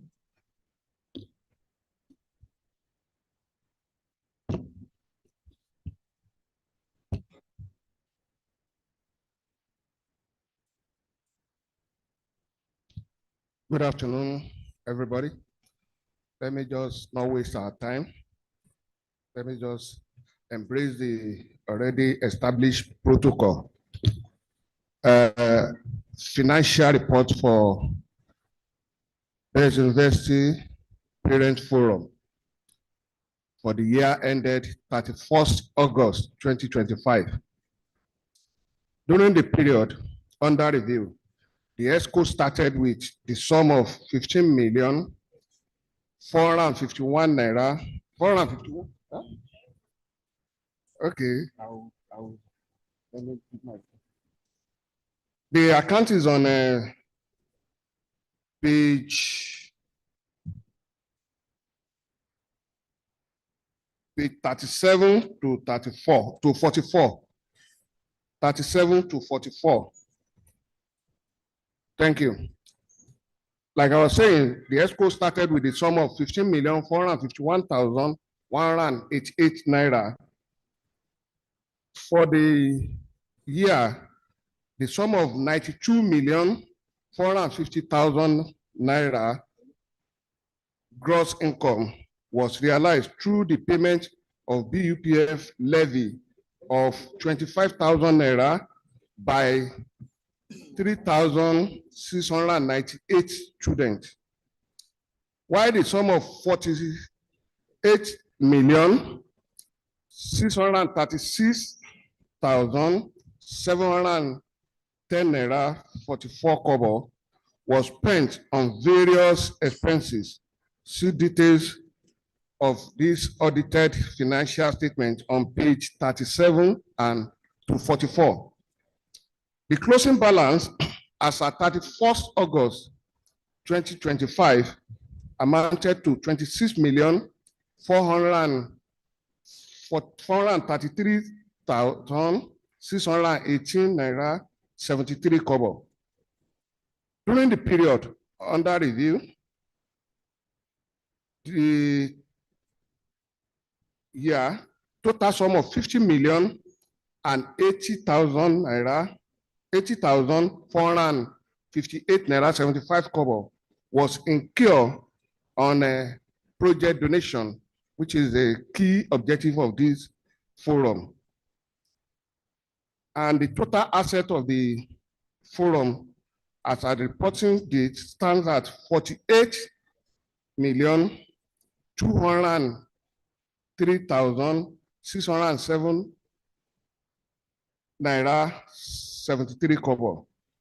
I want to thank you for this opportunity to serve the forum.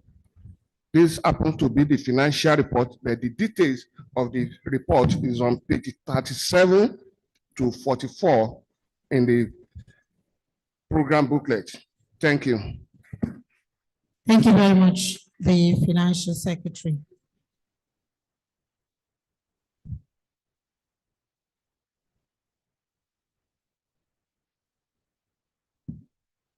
Let me call for the adoption of this financial report before we call on the auditor.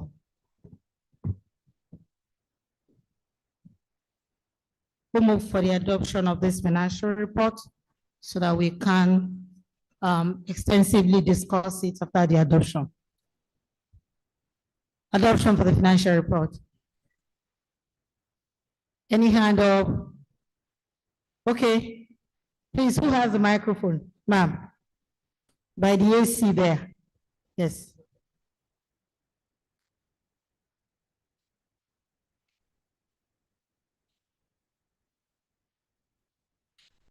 Good afternoon, everyone.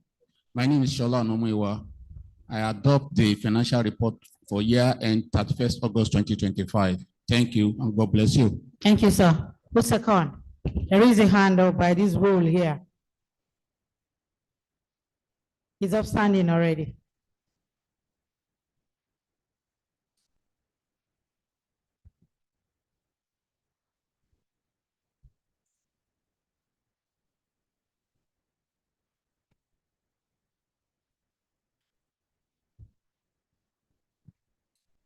Good afternoon, everyone. My name is Adedayo Olufisayo. I don't think this is the right time for us to adopt financial reports because we have not been able to go through it. It will be better for us to adopt it in the next AGM meeting. My suggestion. Noted, sir. But for the continuation of this meeting, we will have to adopt second and look at it for questions on it.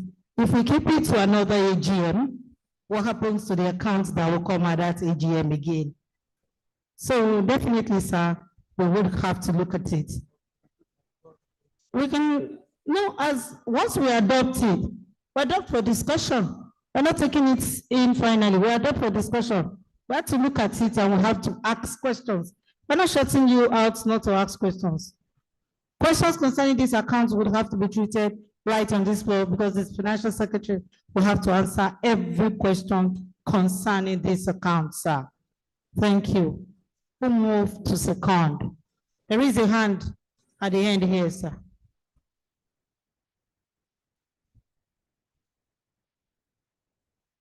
It's down, no, this row is at that end there.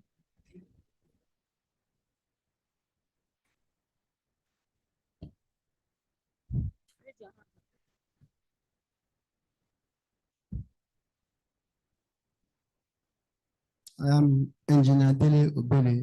I second the of the annual general meeting financial report. Thank you. Thank you so very much, sir.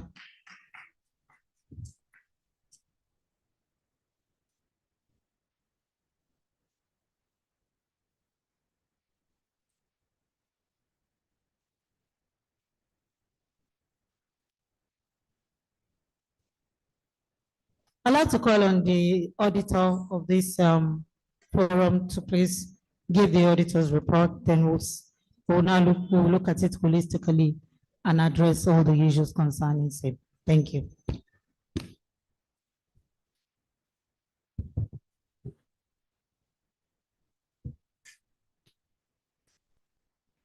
Good afternoon, distinguished parents. Can we open our program booklet to page 35, please? Report of the independent auditors to members of the Bells University Parents Forum. We have audited the reports and accounts of Bells University Parents Forum, BUPF, which comprises the statement of financial position as at 31st August 2025, income and expenditure and other comprehensive income, and statement of cash flow for the year ended 31st August 2025. And the summary of significant accounting policies, including explanatory notes and the executive report set out on pages 37 to 44 of this program booklet. Responsibility of the executive committee in preparation of the reports and accounts. The executive committee is responsible for the preparation and fair presentation of these reports and accounts in accordance with the International Financial Reporting Standards and the requirements of the Companies and Allied Matter Act of Nigeria, CAP C20 LFN 2020, and in compliance with the Financial Reporting Council of Nigeria Amendment Act of 2023. Mandating such internal control as the executive committee shall determine necessary to enable the preparation of the reports and accounts that are free from material misstatements, whether due to fraud or error. Responsibility of the independent auditors. Our responsibility is to express an opinion on these reports and accounts based on our audit. We conducted our audit in accordance with international standards on auditing issued by the Institute of Chartered Accountants of Nigeria. Those standards require that we comply with ethical requirements, plan and perform the audit to obtain reasonable assurance whether the report and accounts are free from material misstatement, whether due to fraud or error. An audit involves performing procedures to obtain audit evidence about the amounts and disclosures in the reports and accounts.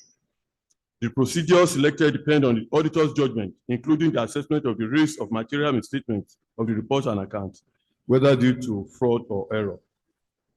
In making those risk assessments, the auditor considers internal control relevant to the forum's preparation and fair presentation of the reports and accounts in order to design audit procedures that are appropriate in the circumstances, but not for the purpose of expressing an opinion on the effectiveness of the forum's internal control.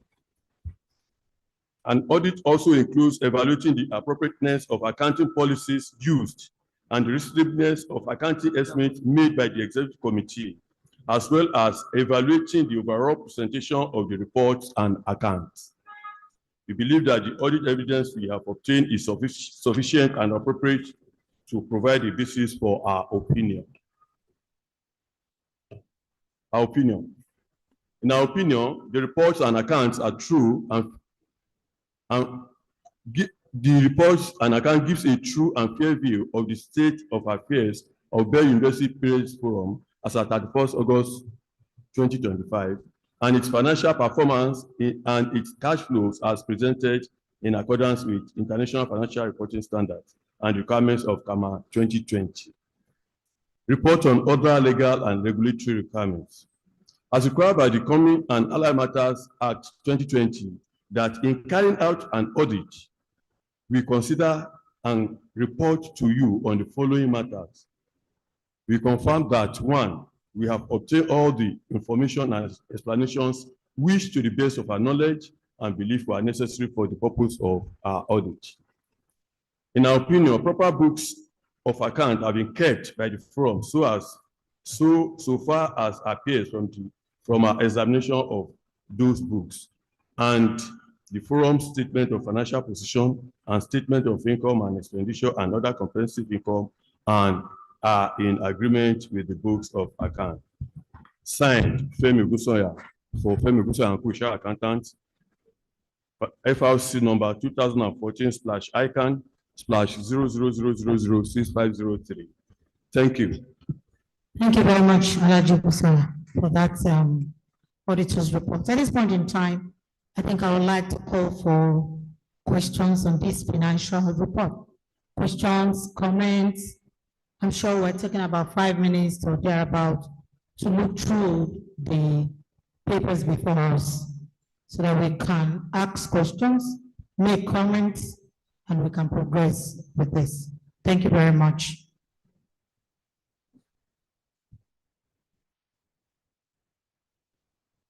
We welcome comments, welcome questions, please. Submissions in this regard, like suggestions, observations, all are welcomed. If you see any hand up, kindly please let us see your hand so that we can progress and move on with this. Thank you very much.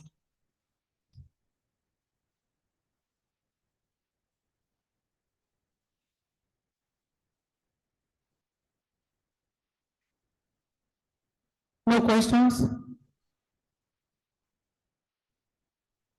No questions? No questions? No comments? No observation? Oh, thank you. So then, at this point in time, maybe the executive deserves a round of applause, please. Thank you very much. The next agenda on this.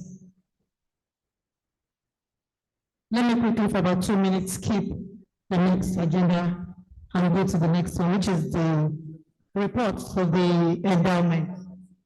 Please, the first vice chairman, sir, Professor Jimo, please, it's your turn. We'd like you to give the endowment fund reports to this August body today. Thank you very much.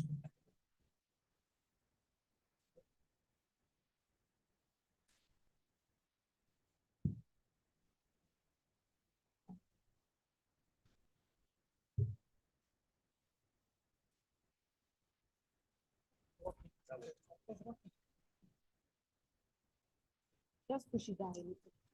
Good afternoon, parents. Please kindly open with me to page 19.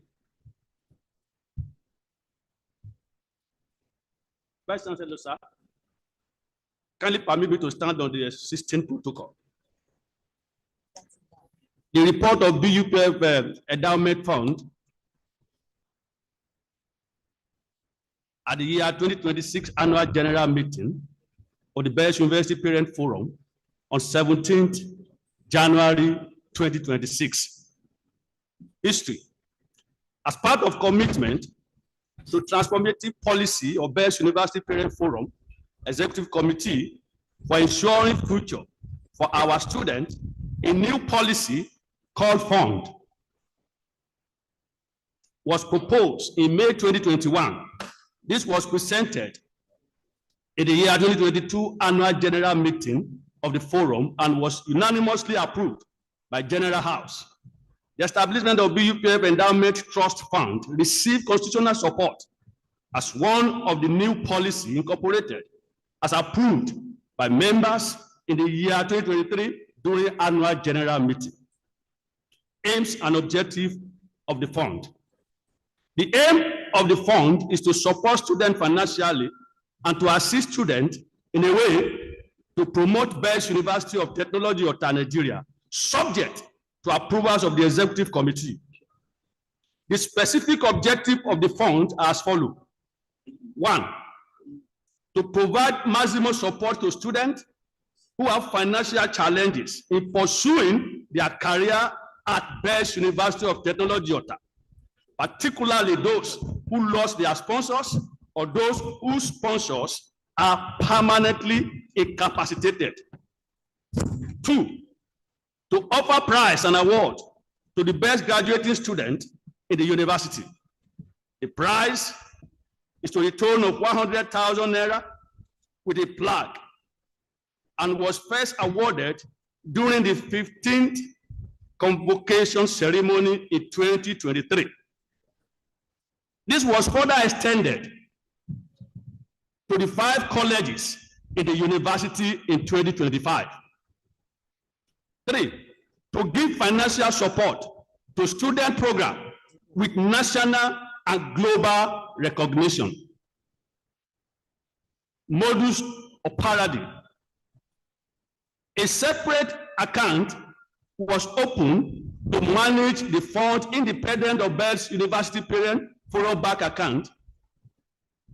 The primary source of finance of this fund, as approved by member at the year 2023 Annual General Meeting, is the receipt of 10% of annual total BUPF level collected.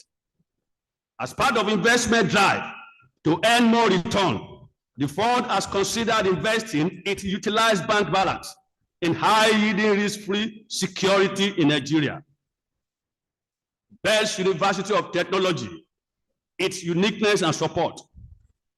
The laudable initiative of BUPF Endowment Trust Fund was commended and embraced by the management, Bells University of Technology, Ota. The university management also support the endowment fund with passion and thereby waive accommodation fee for our benefiting students. At this point, I would like to say big thanks to our amiable Vice Chancellor and the management team, sir. Thank you. Operating guideline. The operating guidelines of the Endowment Trust Fund initiative is presented in another booklet. Members are advised to pick up a copy. The endowment policy statement provides information to parents, sponsors, students, and university community as a whole. The guideline has been revised to expand its scope and allow all students of the university who lost their sponsor as a result of death or permanent incapacitation to benefit from the Endowment Trust Fund. Beneficiaries. The Bells University Parent Forum has consistently and consciously provided financial assistance to several students who lost their sponsors as a result of death or permanent incapacitation during their study. These categories of students has been able to complete their course of study with full funding by BUPF Endowment Trust Fund Initiative. The beneficiary of this fund since inception is presented in the table below. You see the table there. From the year 2021 to 2024, we have 11 beneficiaries.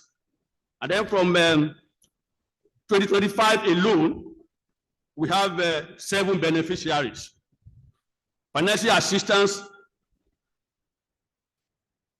and sponsorship from 2021 to 2025.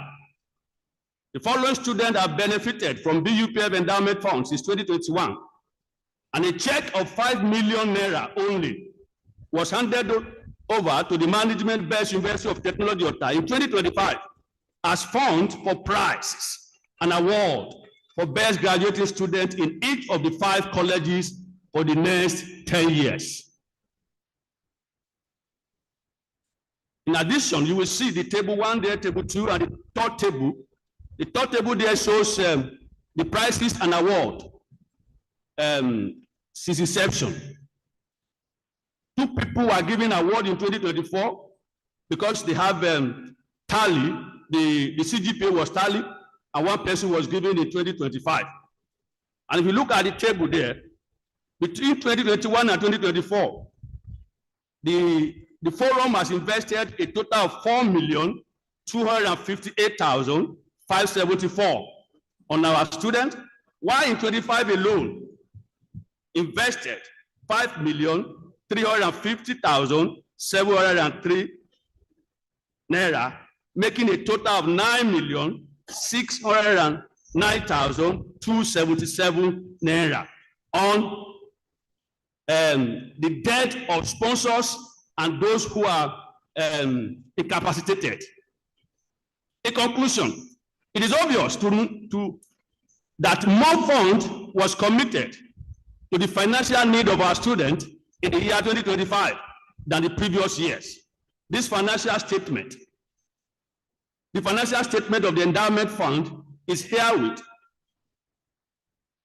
and is incorporated into our the financial report attached to this program. Thank you, and God bless you all.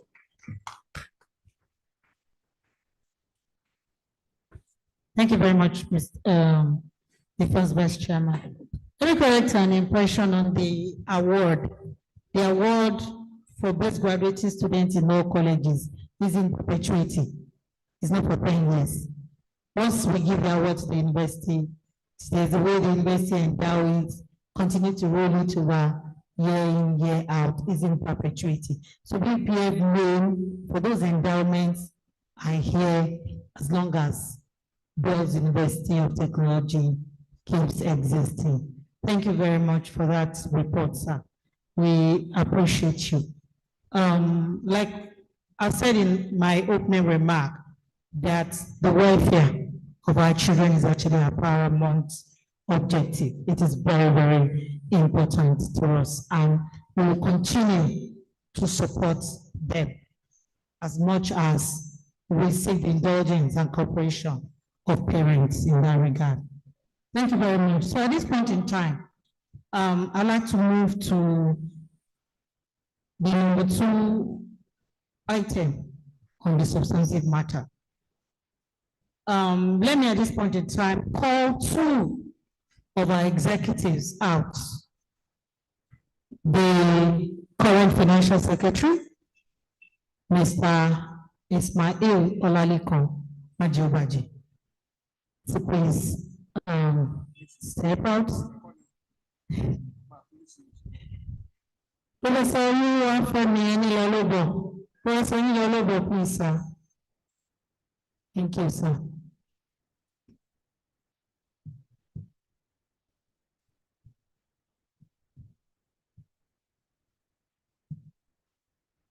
Thank you, Prof. I'd like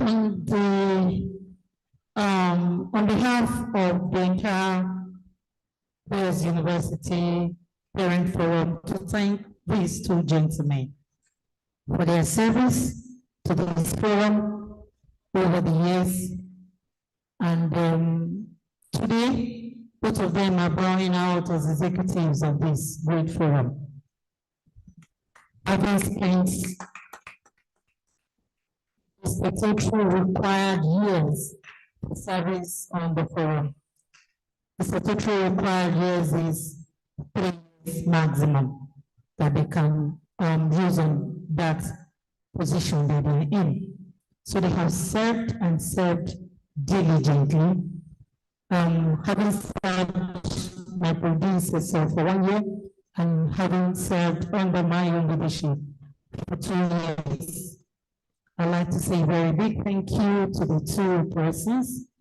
And I'd like to seek the indulgence of the Vice Chancellor to please help present a small token of appreciation to them.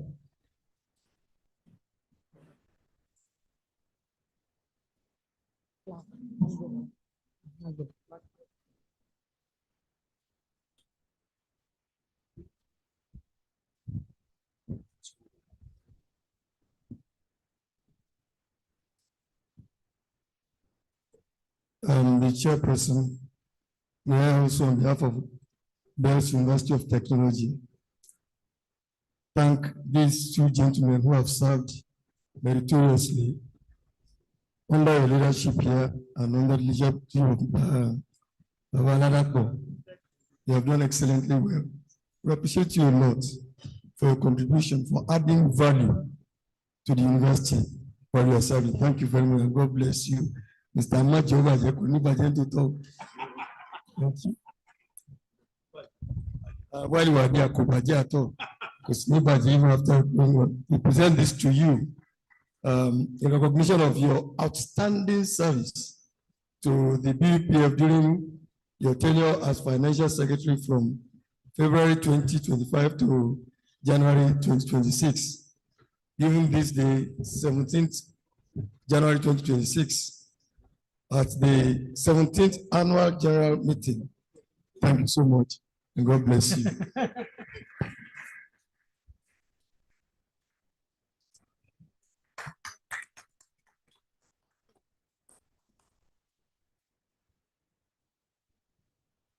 Of our own Professor Enil Olubo. Well, I'm not surprised that you served well. That's characteristic of you. Well, thank you for the dual purpose you're serving, both as member of staff, professor in the university, and also a member of the BUPF. I want to appreciate you also as a university for being a good ambassador, while BUPF is thanking you with this plaque, recognition of your outstanding service to the BUPF during your tenure as first Assistant General Secretary from February 2025 to January 2026. I want to thank you very much for putting your best. In fact, a particular time, I saw him serving one time during one of your conferences here on public, and I said, Prof, I do serving. That is humility to the core. Thank you so much for putting in so much. God bless you.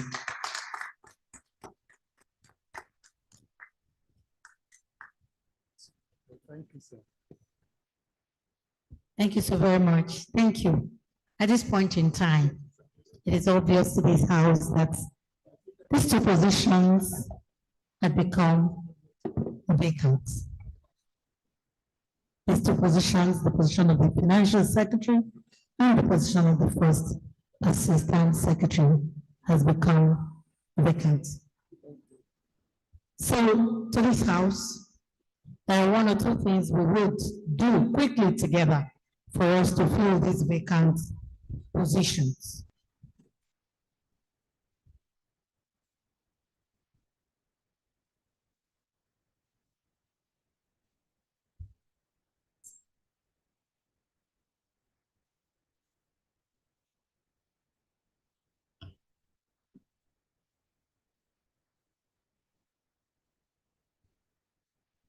We'll be going through the Constitution, election of executive members.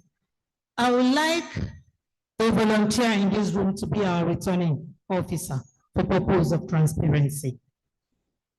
Please kindly volunteer if you're not interested to take a position. There is a hand up here now. Somebody has actually volunteered to be our returning officer for this election. Please, the microphone, and I'd like you to please step out, sir. Thank you, sir. And please step out, sir. He becomes our INEC for the purpose of this election. Thank you, sir. I would like him to have a chair there, sir. Can you please tell us your name, sir? Please let him tell us his name. Can you please tell us your name, sir? Once again, I'm Town Planner Okafora Kamoru, FNITP. Thank you. Town Planner Moro, if I get it correctly. Thank you for being decided to be our INEC. Now you're going to put that chair properly. No, sir, he's going to use the table. Yes, let it go in properly. Let him sit properly on that thing. Thank you. Thank you so very much, sir. So at this point in time, 2 positions are vacant. The position of the, there is a hand up. Please, can you bring the microphone for her?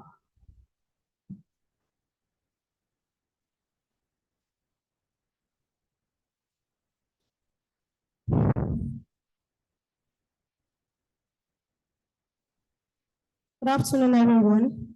All protocols duly observed. Madam Chairperson, at the 2023 general meeting, you were elected, which shows that you are the position of the chairman for 2 sessions. According to the constitution of this great citadel, Bells University Parents Forum 2023, Article 4, Executive Committee, subsection A, it states, the forum shall have the following officers, who shall handle the office for just 2 sessions alone. In the first instance, and it may be re-elected for only another term of the session. So I am Mrs. Akiola, and I would like to know why your position isn't declared vacant for a re-election. If you could recollect that at the 2024 general meeting, it was unanimously agreed that the election or re-election should be done on the AGM floor. So therefore, in view of this, I, Mrs. Akiola, move the motion that the position of the chairman should be vacant and nomination for the election should be done. Thank you. Thank you very much, Mrs. Akiola, for that observation. Let me refresh your memory that I became chairman in 2024 and not 2023. So in view of that, I am still running the last academic session that I'm entitled to run as chairman. So if I had become chairman in 2023, the 3 years would have been completed, and I would gladly have step aside in this regard. But I became chairman in 2024 and not 2023. Thank you very much. I hope that answers the question. Thank you. So, in continuation of the business, okay, there's another hand up. Thank you.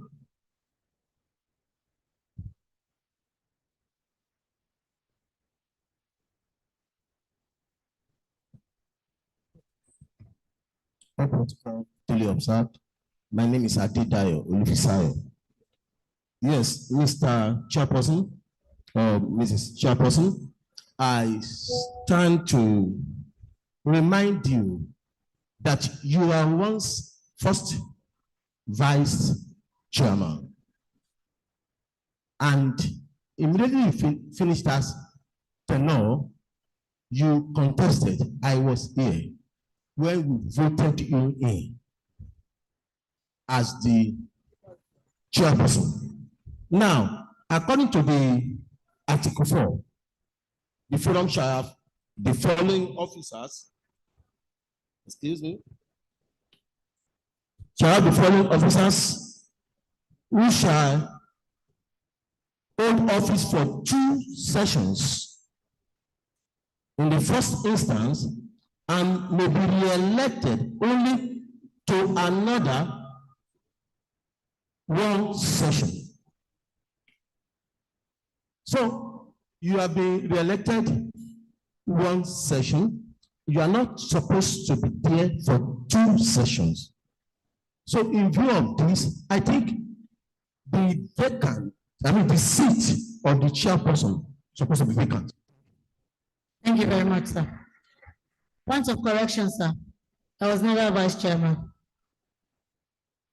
I don't think you get all your records straight before coming here, sir. I was never vice chairman. I served as legal advisor on that particular position. Maybe I need to do a lot of enlightenment for us.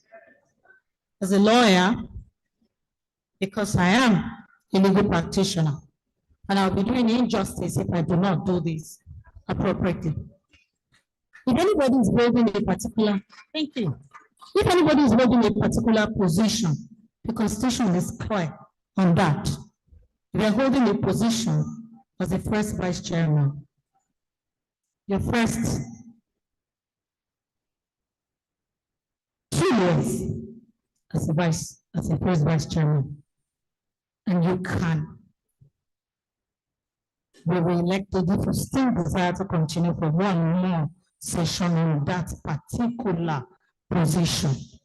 As much as we give literal meaning to constitutions, we also give the golden meaning to them. Looking at the intention of the draftsman.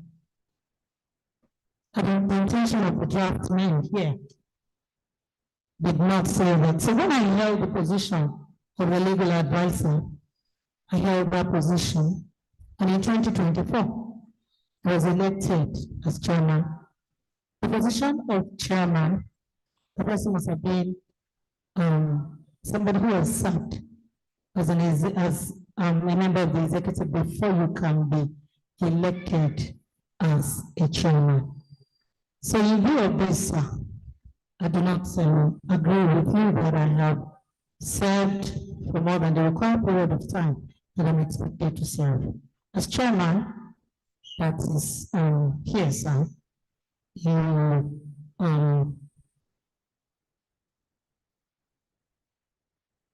I still have 1 more year to serve as chairman. Thank you. So let's continue for the business of today, sir.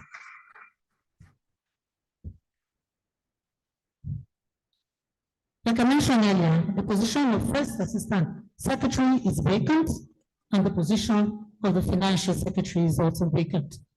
The position of the financial secretary must be somebody who is a qualified accountant. The position of the person who will fill the position must be a qualified accountant. So at this point in time, I'll be seeking the indulgence of member of this honorable house to please, if you're interested in the position of a financial secretary and you have this qualification as a qualified accountant, would like someone to nominate you, someone to second the nomination, and we can go ahead and have that particular election. Thank you very much. Your hand is up. Is your hand up, ma'am? Please, your hand is up. Yes, ma'am, please, your hand is up.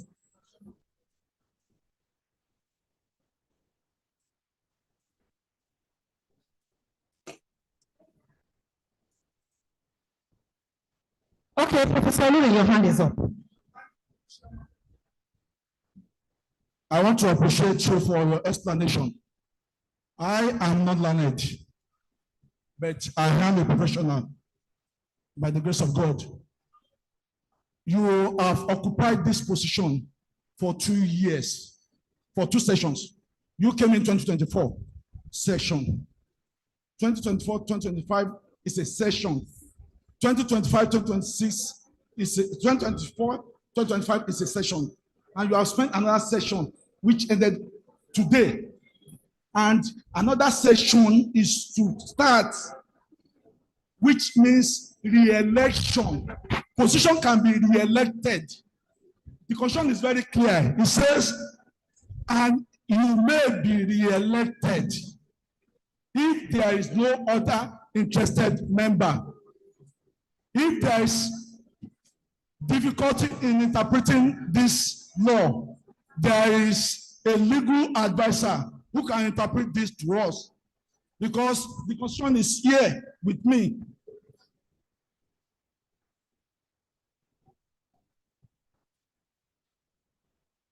The forum shall have the following officer, who shall hold office for 2 sessions.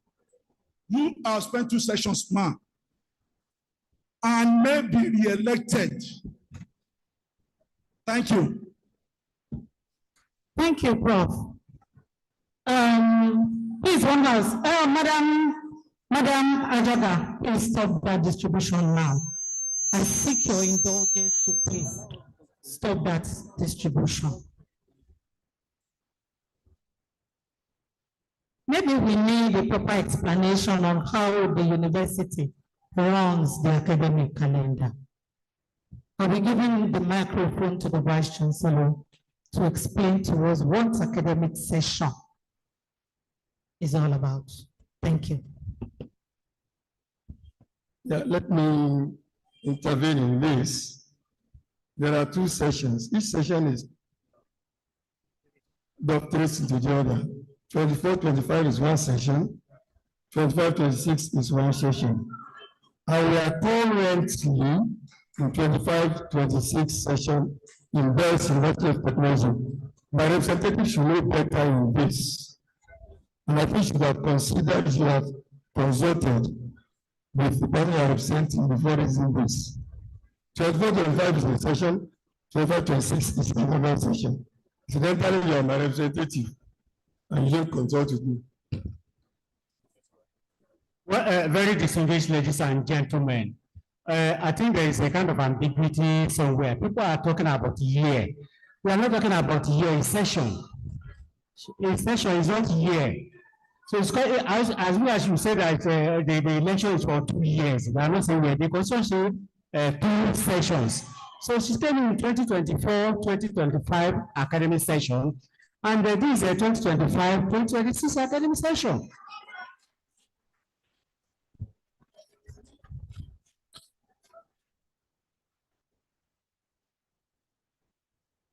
Thank you very much to the university management for this clarity.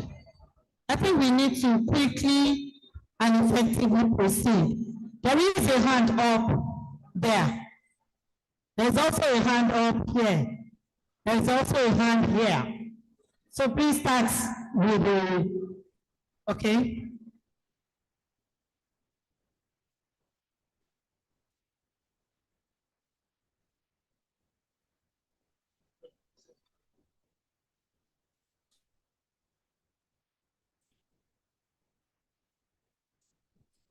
Oh, that microphone is not working.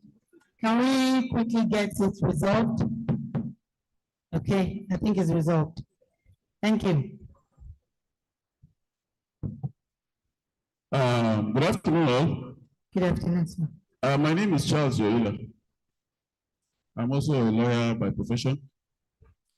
Well, I have not seen a copy of the Constitution. I think that would have enlightened me more on what a session is by that Constitution. In my mind, I was thinking that a session is a session of the EXCO. That's a session of the EXCO. That is 1 year forming a session. 3 years forming a session. However, I seem to be hearing that a session is academic session. So I wouldn't know which one to work with to make an explanation to this. Because if we are using academic session, 2024 to 2025 is an academic session. 2025 to 2026 is an academic session. 2026 academic session has not concluded. Now, if we are now using session of ESCO, which is 3 years term, 3 years for one term, we will now be taking it that a session will be 3 years. After 3 years, you enter the second session of another 3 years. Okay. So if we are using the academic one, 2026 has not finished. It is very, very clear. When you make laws, you have interpretation rules. You could use the literal rule, you could use the golden rule, and then the mischief rule, depending on where you want to go to. Now, we are using the literal rule because it is there written and clear that it is per session. Now, if I understood what she said, that she has run her first session, 2024 to 2025. Now we are in the second session, 2025 to 2026. 26 has not ended. We just started 2026. My son just came in 2025 to 2026 session. Until the end of 2026, he will be running a session. If I understand it very well.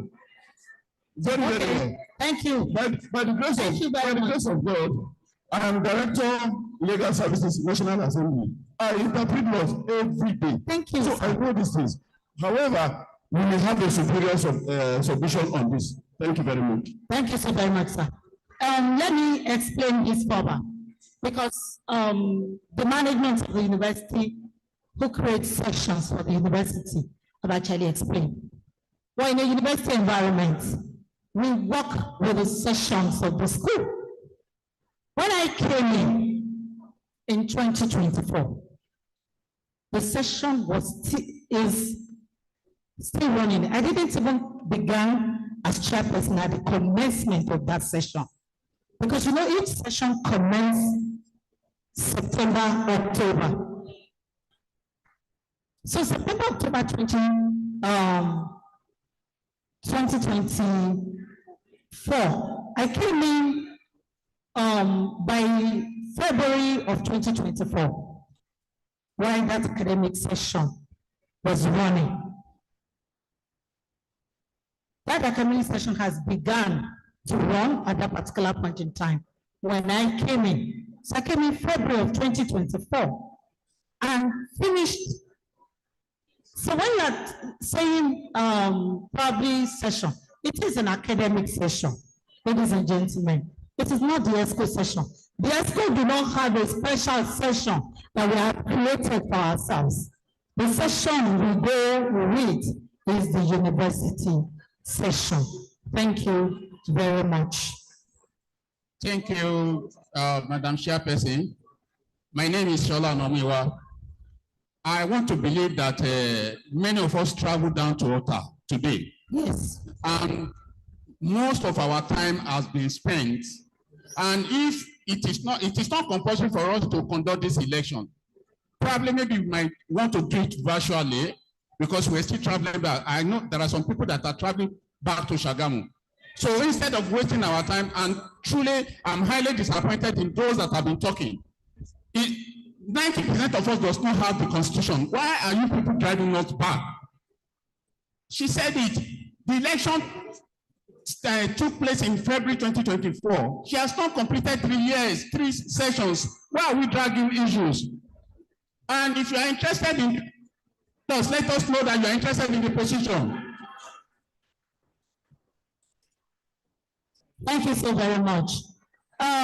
In view of this, I think it's imperative for us to fill these 2 vacant positions at this point in time.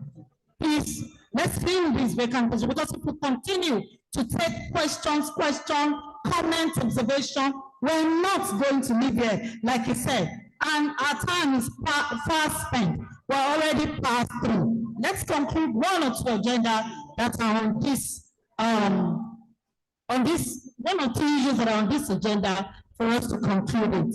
Please, I seek your indulgence for nomination for the position of financial secretary. The person must be a chartered accountant. An accountant, any qualified person, any qualified parent who is an accountant. Okay, please, we're going to do a nomination. Ma'am, please, can I have the microphone, please? Can I have the microphone? Yes, someone here who is going to nominate someone beside. Yes, please give it to her.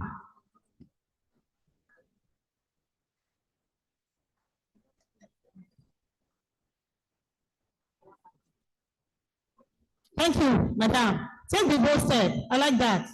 Good afternoon, sir. Ma. I nominate Mr. Rahman Adebi. He's a chartered accountant. Thank you. So Isabel, please nominate him. Nominate him, ma'am. Nominate him. Nominate him.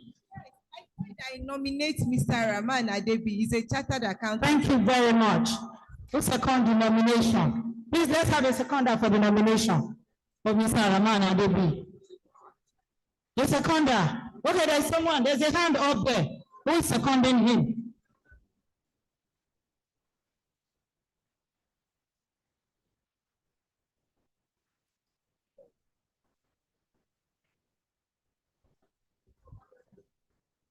Good afternoon.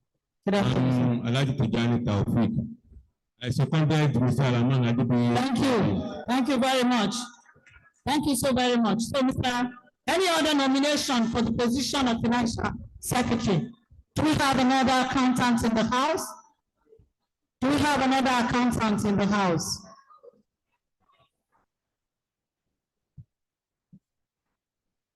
Chair of the AGM committee, Mrs. Ajaga, can we please share this thing while everybody is seated? Please, I seek your indulgence to please sit down. In 5 minutes, we will be done, ma'am. In 5 minutes, we will be done. I seek your indulgence. I know you've been here and you want to go. I beg of you to please sit down 5 minutes. Any other nomination for the position of Financial Secretary? Any other nomination? Any other chartered accountant in the room? Mr. David, please be outstanding, please. Thank you very much. Any other nomination? There's another nomination here. Okay. Hello, the microphone. Can I have the microphone there? Please, there's a microphone there.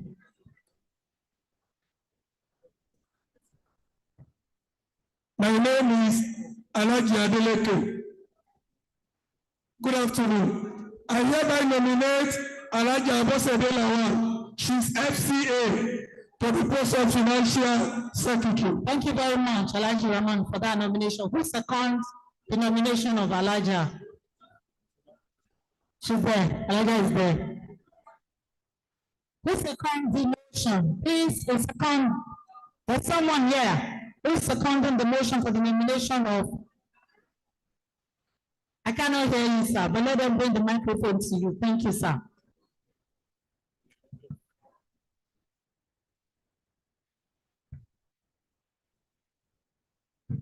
I remain Shola Onomuyiwa. I second the nomination of Alhaja. Thank you very much. Can the two of them please step out? Please, Alhaji. Mr. David, please step out. And Alhaja, please step out. Please step out to the podium here, right in front here, please. And can you please address this house in 1 minute, sir? Thank you. Please, can we have the microphone? Can we please give him the microphone? Thank you. Thank you, Alhaji. Thank you, Mr. Ladies first. Ladies first, okay. Alhaja, please.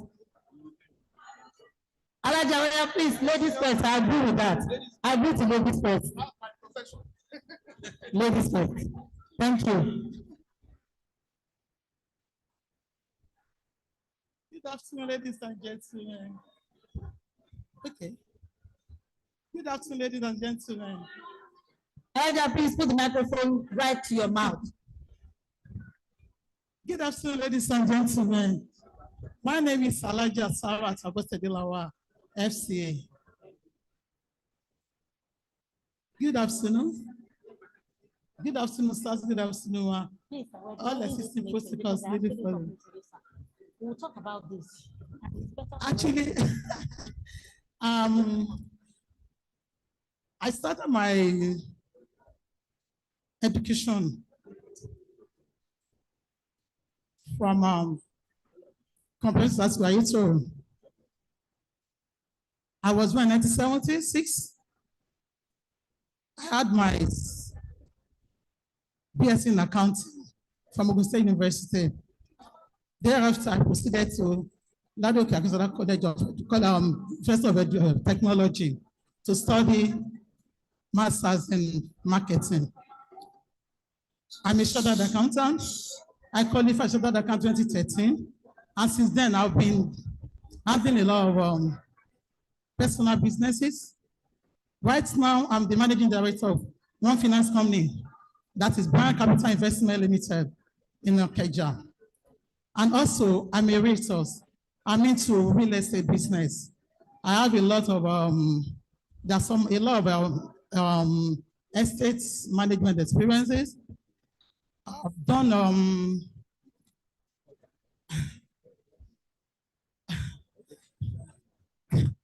Thank you, Elijah. Thank you so very much. What's your membership number, Elijah?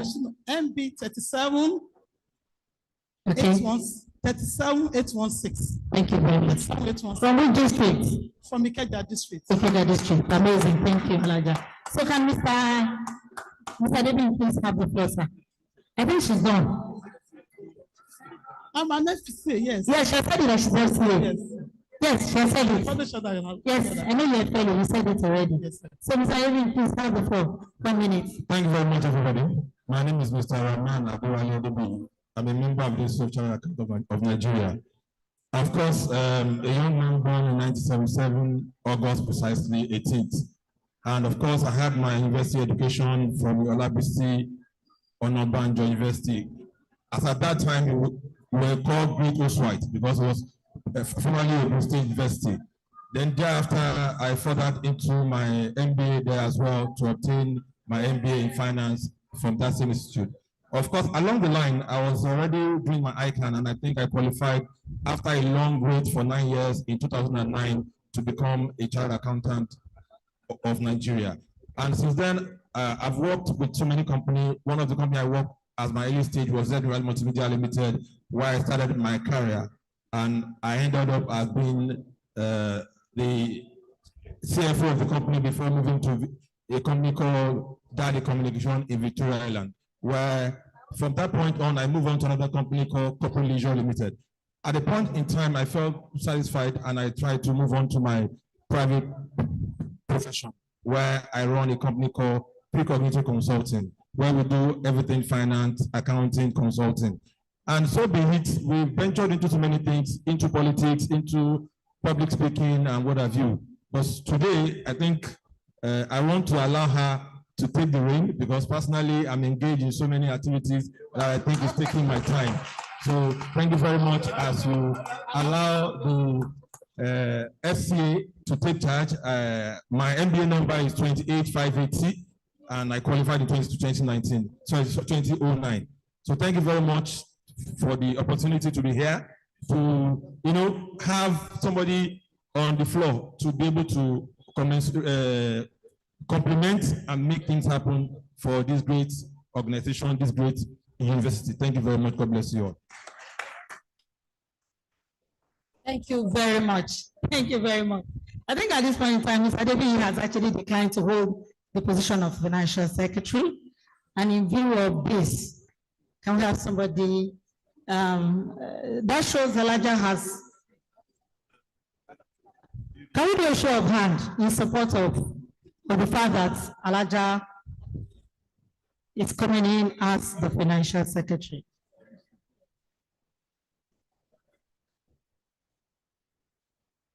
Thank you. Those against? No. Sir, Elijah has it. I guess so. As a returning officer, is that your view, sir? Is that your view, sir?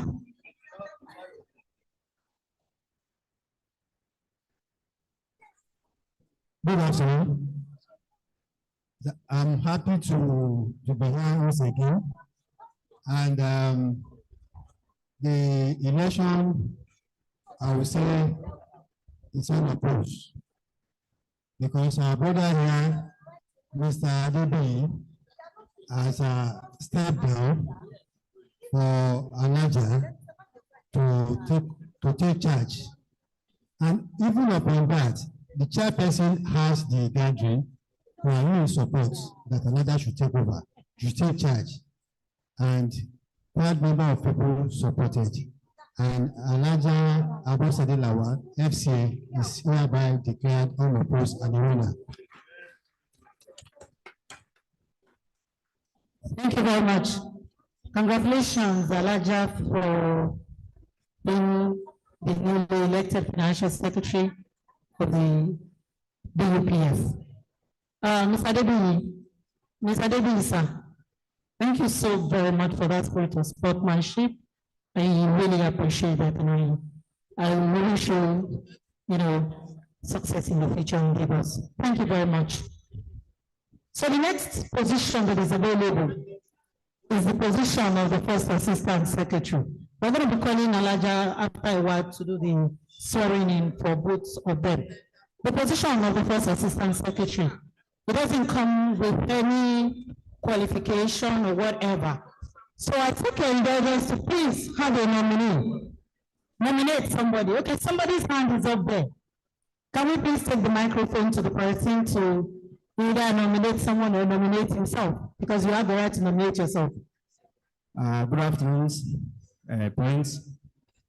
I stand on the existing protocols. My name is Mr. Adebiyi. I therefore want to nominate a qualified and a well-experienced person in the secretarial job, Mr. Pabi Ifeanyi Anthony. Where is Mr. Anthony? Okay, thank you. A seconder to that motion. Can we please have a seconder to that motion? Please somebody second the motion for us for nominating Mr. Anthony. Hello, we need a second. Is there a hand up for that? Thank you. Good afternoon, everybody. I'm Dr. Benedicta Ezulu. I second the nomination for Mr. Tony. Thank you very much for that secondment. Any other nominee, please? Can we have any other nomination for the position of First Assistant Secretary? Please, any other nomination? Mr. Anthony, can you please step out? Any other nomination? Any other nomination? A lot of parents in this room. Any other nomination? Wow. Yes, he's out. So please, can you give him the microphone and let him speak to this house for about 1 minute? Because we do not have any other person, but he's still going to speak to us. Thank you. You have the floor, sir. Yes, good afternoon, distinguished parents. I want to stand on the existing protocol. Yes, my name is Pabi Ifeanyi Anthony, and I was born in the year 1975, 10th of September 1975. Actually, I've been doing the secretariat job, let me say, all my life. I studied secretarial administration in Nauchi Polytechnic, and I've worked with banks, the Legacy of Shuni Bank, Zenith Bank, and some other companies as secretary. In fact, I was surprised when my chairman CDA nominated me because I'm his secretary. When I nominated me as my chairman and I'm his secretary. So I've been doing secretarial job all this while. And I promised to put in my best to serve the forum with all my robust experience if voted in for the position. Thank you very much.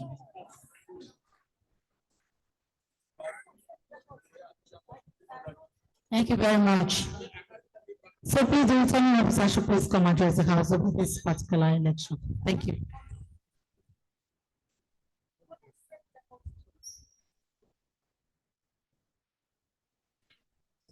Once again, I greet everyone present here, and the position on ground now is First Assistant Secretary, if I'm right. Yes, sir. So First Assistant Secretary, anything secretarial or secretary is something we are the soul of the committee of the ESCO. Perhaps if the secretary is not available, the First Assistant will take charge, and it requires a lot of writing. And I'm happy that the candidate we have there that is unopposed and is serving with that job, which is even doing presently. And that shows that he is up to the task. So Mr. Ifeanyi Anthony is hereby declared unopposed. Congratulations. Thank you very much. Thank you so very much. Okay, can I ask Elijah to please step out? Elijah, please step out. Can I please call on my professional colleague at this other side? Sir, can you please come help us?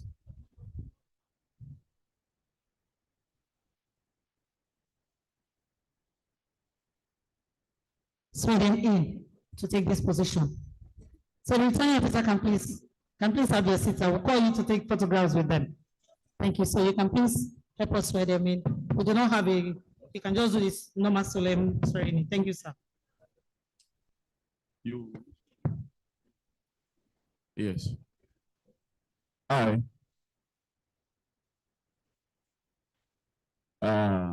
Solemnly declare that in occupying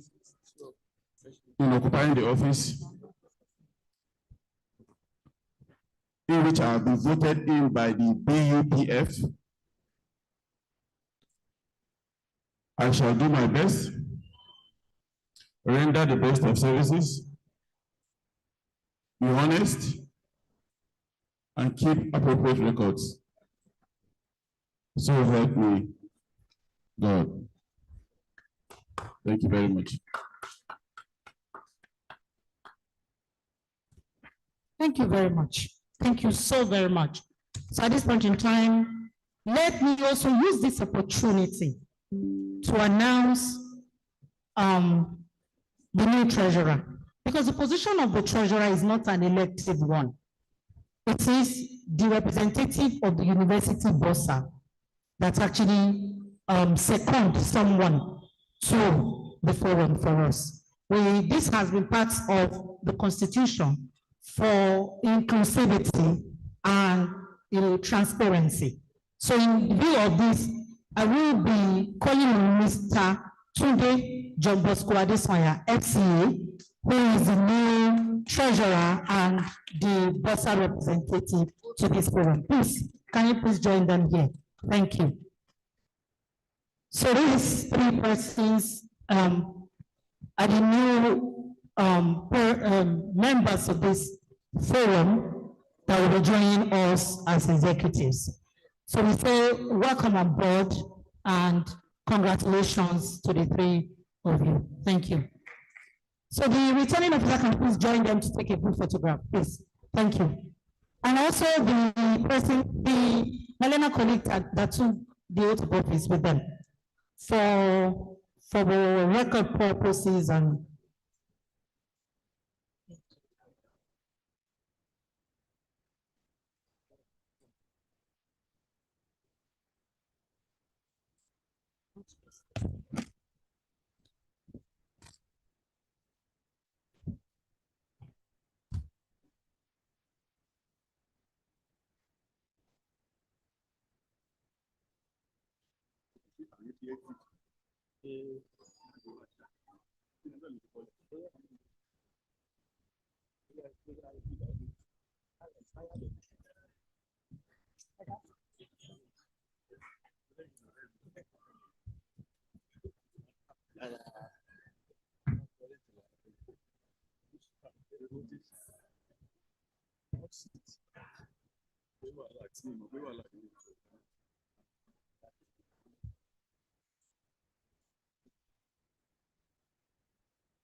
at this point in time, I think on the substantive matter, we have discussed extensively on student matters.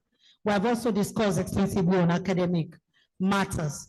So I would like us to move to AOB so that we can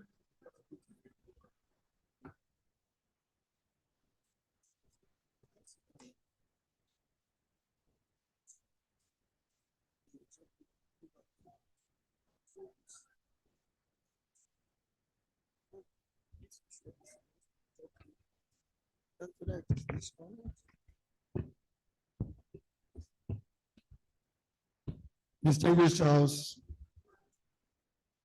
there were discussions concerning sessions and years. And that needs to be put in proper perspective. The 23-24 session, the 24-25 session are 2 sessions. Now, whatever the elections are, all the elections are by records.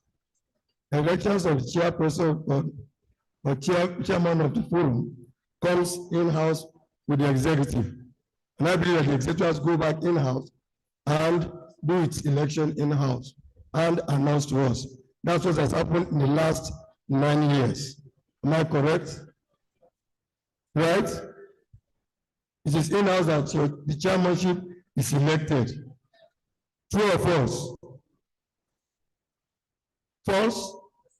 Please let us know why. Babala was elected in-house and was announced to us here. Mr. Dochmu was elected in-house and was announced to us here. That's the record. Who? No, they announced in-house. They announced in-house, sir. Please go back to the records. Go back to the records. So the executive must go back. The exco and everybody must go back in-house and do that and report back to the AGM here. But that must be done and reported back. I don't think we should go out in here. EXCO should have discussed this at their meeting because coming here. Because the first the two vacant positions were discussed. The third one should have been raised in-house and should have been done before getting here. Doesn't give us to watch in-house. I think you should go back in-house, executive and watch their things there. Thank you very much. The ex-officials are there. When you get into the house, sort it in-house and let us know. Thank you very much, sir. So at this point in time, we have AOB. Can we please quickly do AOB?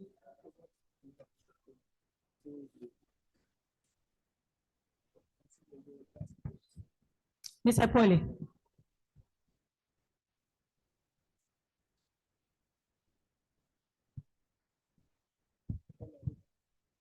Good afternoon, everyone. My name is David Ode-Ipole. There will always be a lacuna in every constitution. So I humbly wish that propose that the constitution should be reviewed. Thank you. And possibly the EXCO should get back to us on the outcome of the review. And if there's going to be a contribution, possibly we do it on online so that every parent will participate in the contribution of the new constitution. That is my proposal. Thank you very much. Thank you so very much. Mr. Olatunji, the floor is yours.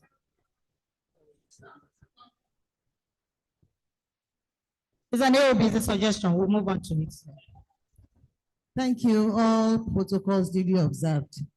Please, I would just want to set some issues, correct some records, please.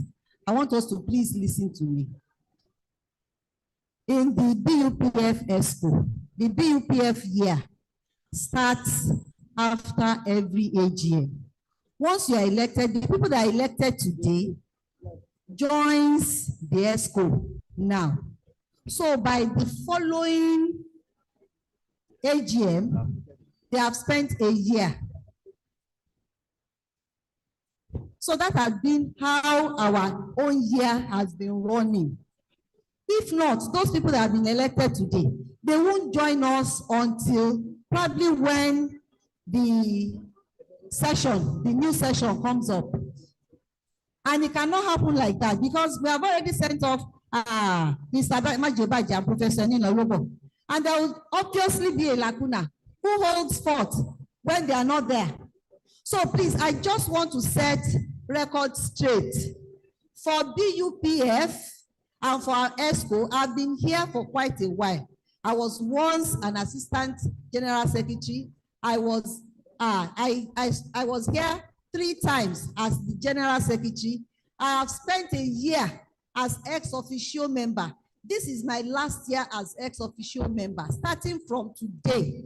And by next AGM, I will leave this place. So that is how we have been operating it. Please, let's set the records right, straight, please. Please, except if this honorable house now says it does not work like that again, we are going to be holding our AGM in September when the people, our children resume. And how do we get a crowd like this if we don't have it during the matriculation of our children?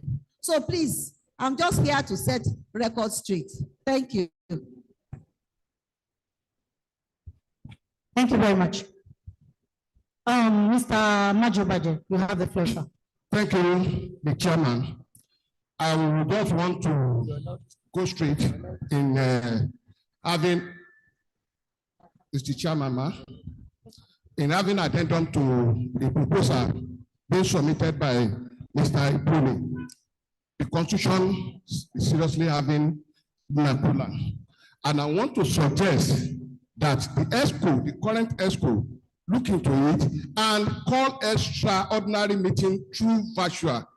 We can have enough members to participate, call for proposal from members, and call extraordinary meeting through virtual so that it will be approved before the next AGM. And it will be a working paper by the time we are having the next AGM. And I want to suggest that we pick a legal person from the floor, not from your school man. Thank you. Thank you so very much, sir. Thank you. Any other AOB, sir?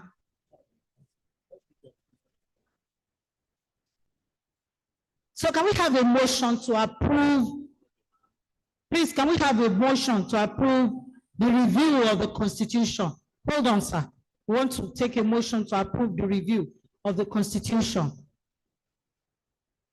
Sir, can we have him?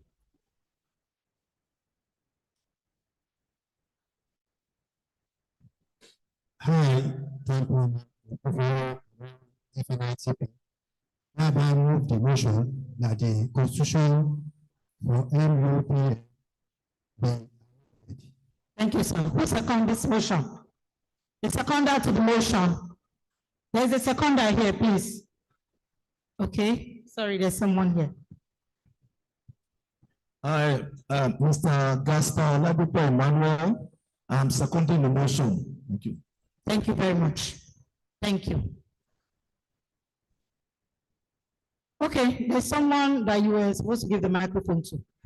Let's have the floor under this AOB so that we can move quickly. This is already to 4. Ma, please, I would like to call your attention to the way you responded to me as a parent.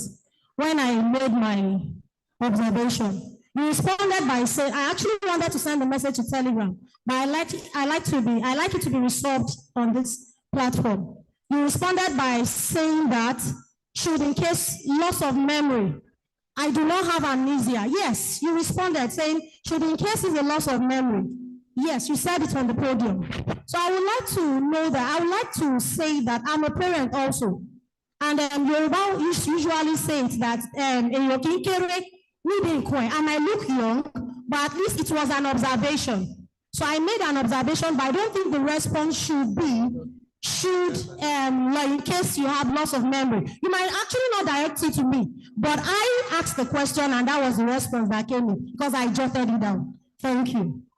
Madam, first of all, let me apologize, but I will not, in my character, use condescending word on another person. That's a condescending word, and I'm sure this meeting is being recorded. So, madam, I will never say that loss of memory because I will not take if anybody use that same word on me. And I don't think I've used that word on this table. I don't think any parents have had me use such word here. Madam, please, I won't do that. I don't use condescending word on the personality of people. Please, I don't. But in as much as you feel offended by my response, I apologize. Thank you.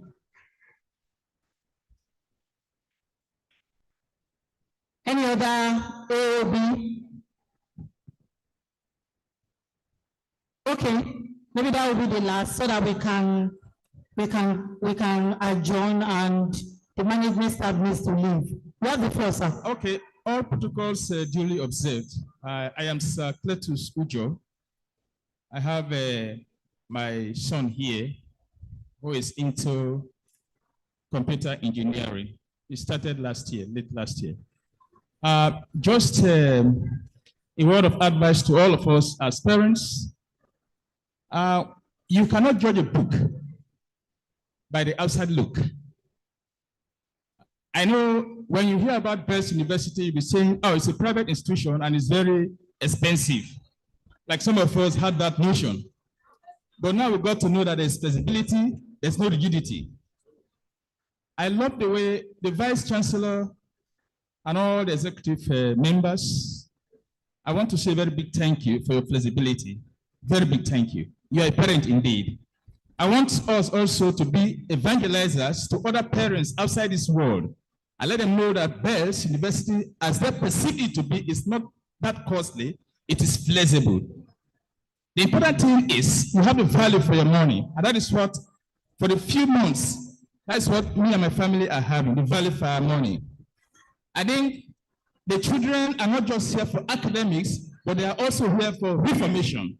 And that is very important. So that tomorrow, when they go out of the to the outside world, the worlds of the world, they'll be able to represent the school and us as their parents. Thank you very much. May God give you the grace to keep keeping up and let everybody who brings his or her child or ward here be able to strike the chest and say, yes, I brought my child to a very reformed institution. God bless you. Thank you so very much.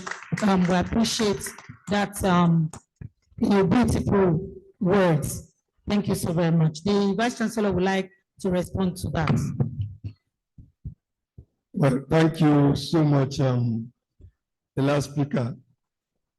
Yoruba Palace, Wanikusani Moria. Thank you for saying this. Thank you for saying it. Thank you for admonishing others to do it. Like we say, when we do good, please tell us so that we can do more. When we do bad, please quickly let us know and we can repair it. Thank you so much for coming out. Thank you for advertising Bells. We appreciate you. Thank you for appreciating what's been done. Thank you, sir.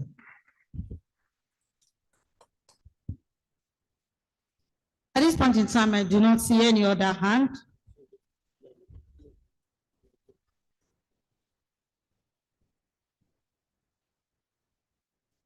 Yes, we have agreed that there's been a motion that has been moved that the Constitution be reviewed and the ESCO will put machinery in place for this, and we will in turn call an extraordinary general meeting that will be basically virtual so that we will consider this very critical issue. Thank you so very much. We would like to move for adjournment. There is a hand here. Where is the microphone, sir? The man with the microphone. Thank you, sir. Please. Someone is standing here to move for adjournment.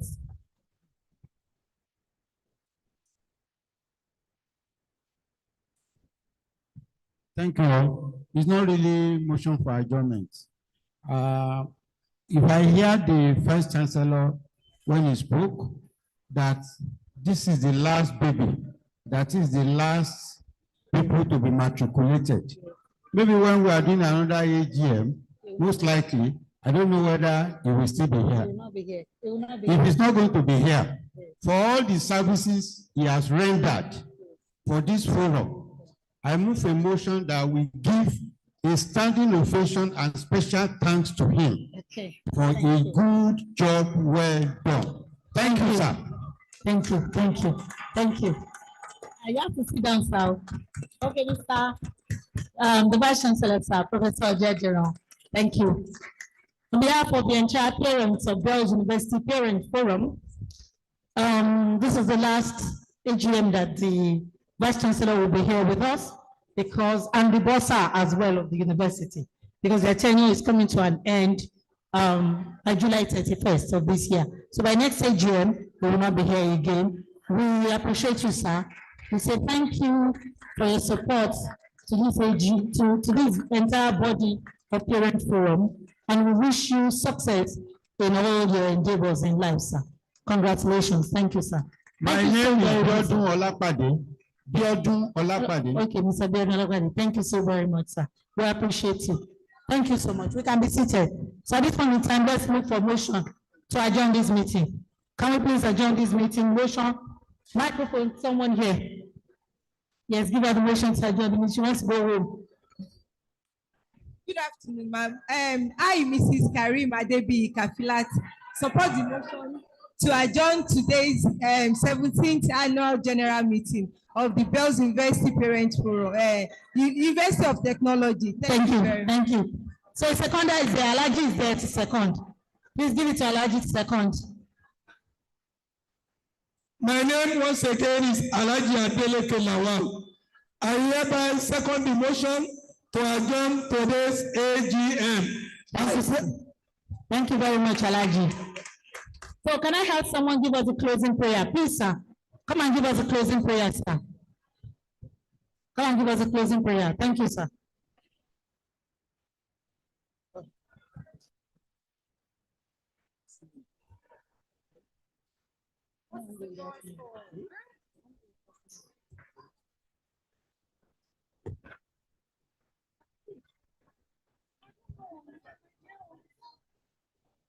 The chairman, Ma, and the vice chancellor, standing on all other existing protocol. My name is Olusegun Edowu. I'm a builder and a construction project consultant. But before the closing prayer, I have an observation. I noticed we lost our treasurer.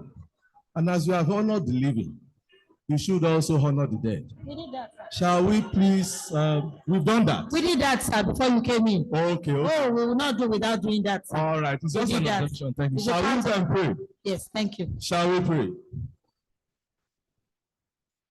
Father, in the name of Jesus, we thank you for this opportunity to have another AGM. We give you thanks and praises. And we pray that the words of our mouth and the meditation of our hearts will be acceptable unto your sight, O Lord, our rock and our salvation. Amen. Amen. Thank you so very much. Control room, can we have the University and the national anthem at this point in time? Thank you very much. And I wish us all a beautiful and safe journey back to our various destinations. Thank you.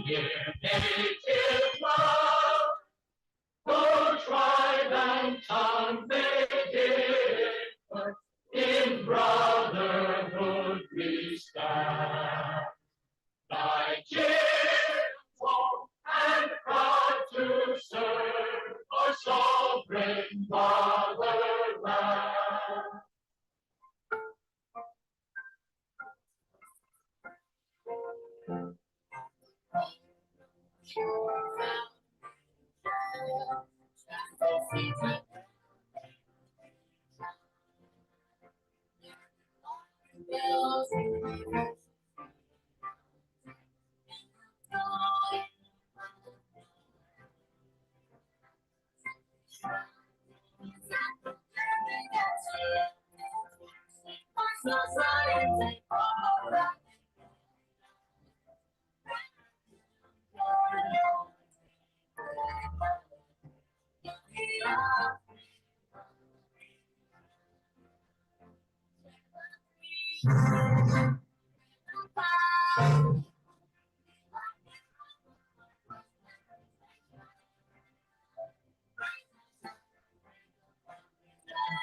Thank you so very much, and I wish us an amazing and beautiful safe journey back homes. The executives, the current and the past, will be taking good photographs with the university management out there before they take their final leave. Thank you. Thank you, thank you, thank you, thank you. IMC, thank you so very much for the wonderful Thank job. you, ma'am. Thank you. Thank you, distinguished parents. Wishing you safe journey back home. Thank you and thank you. See you again next year by God's grace. Thank you. Thank you.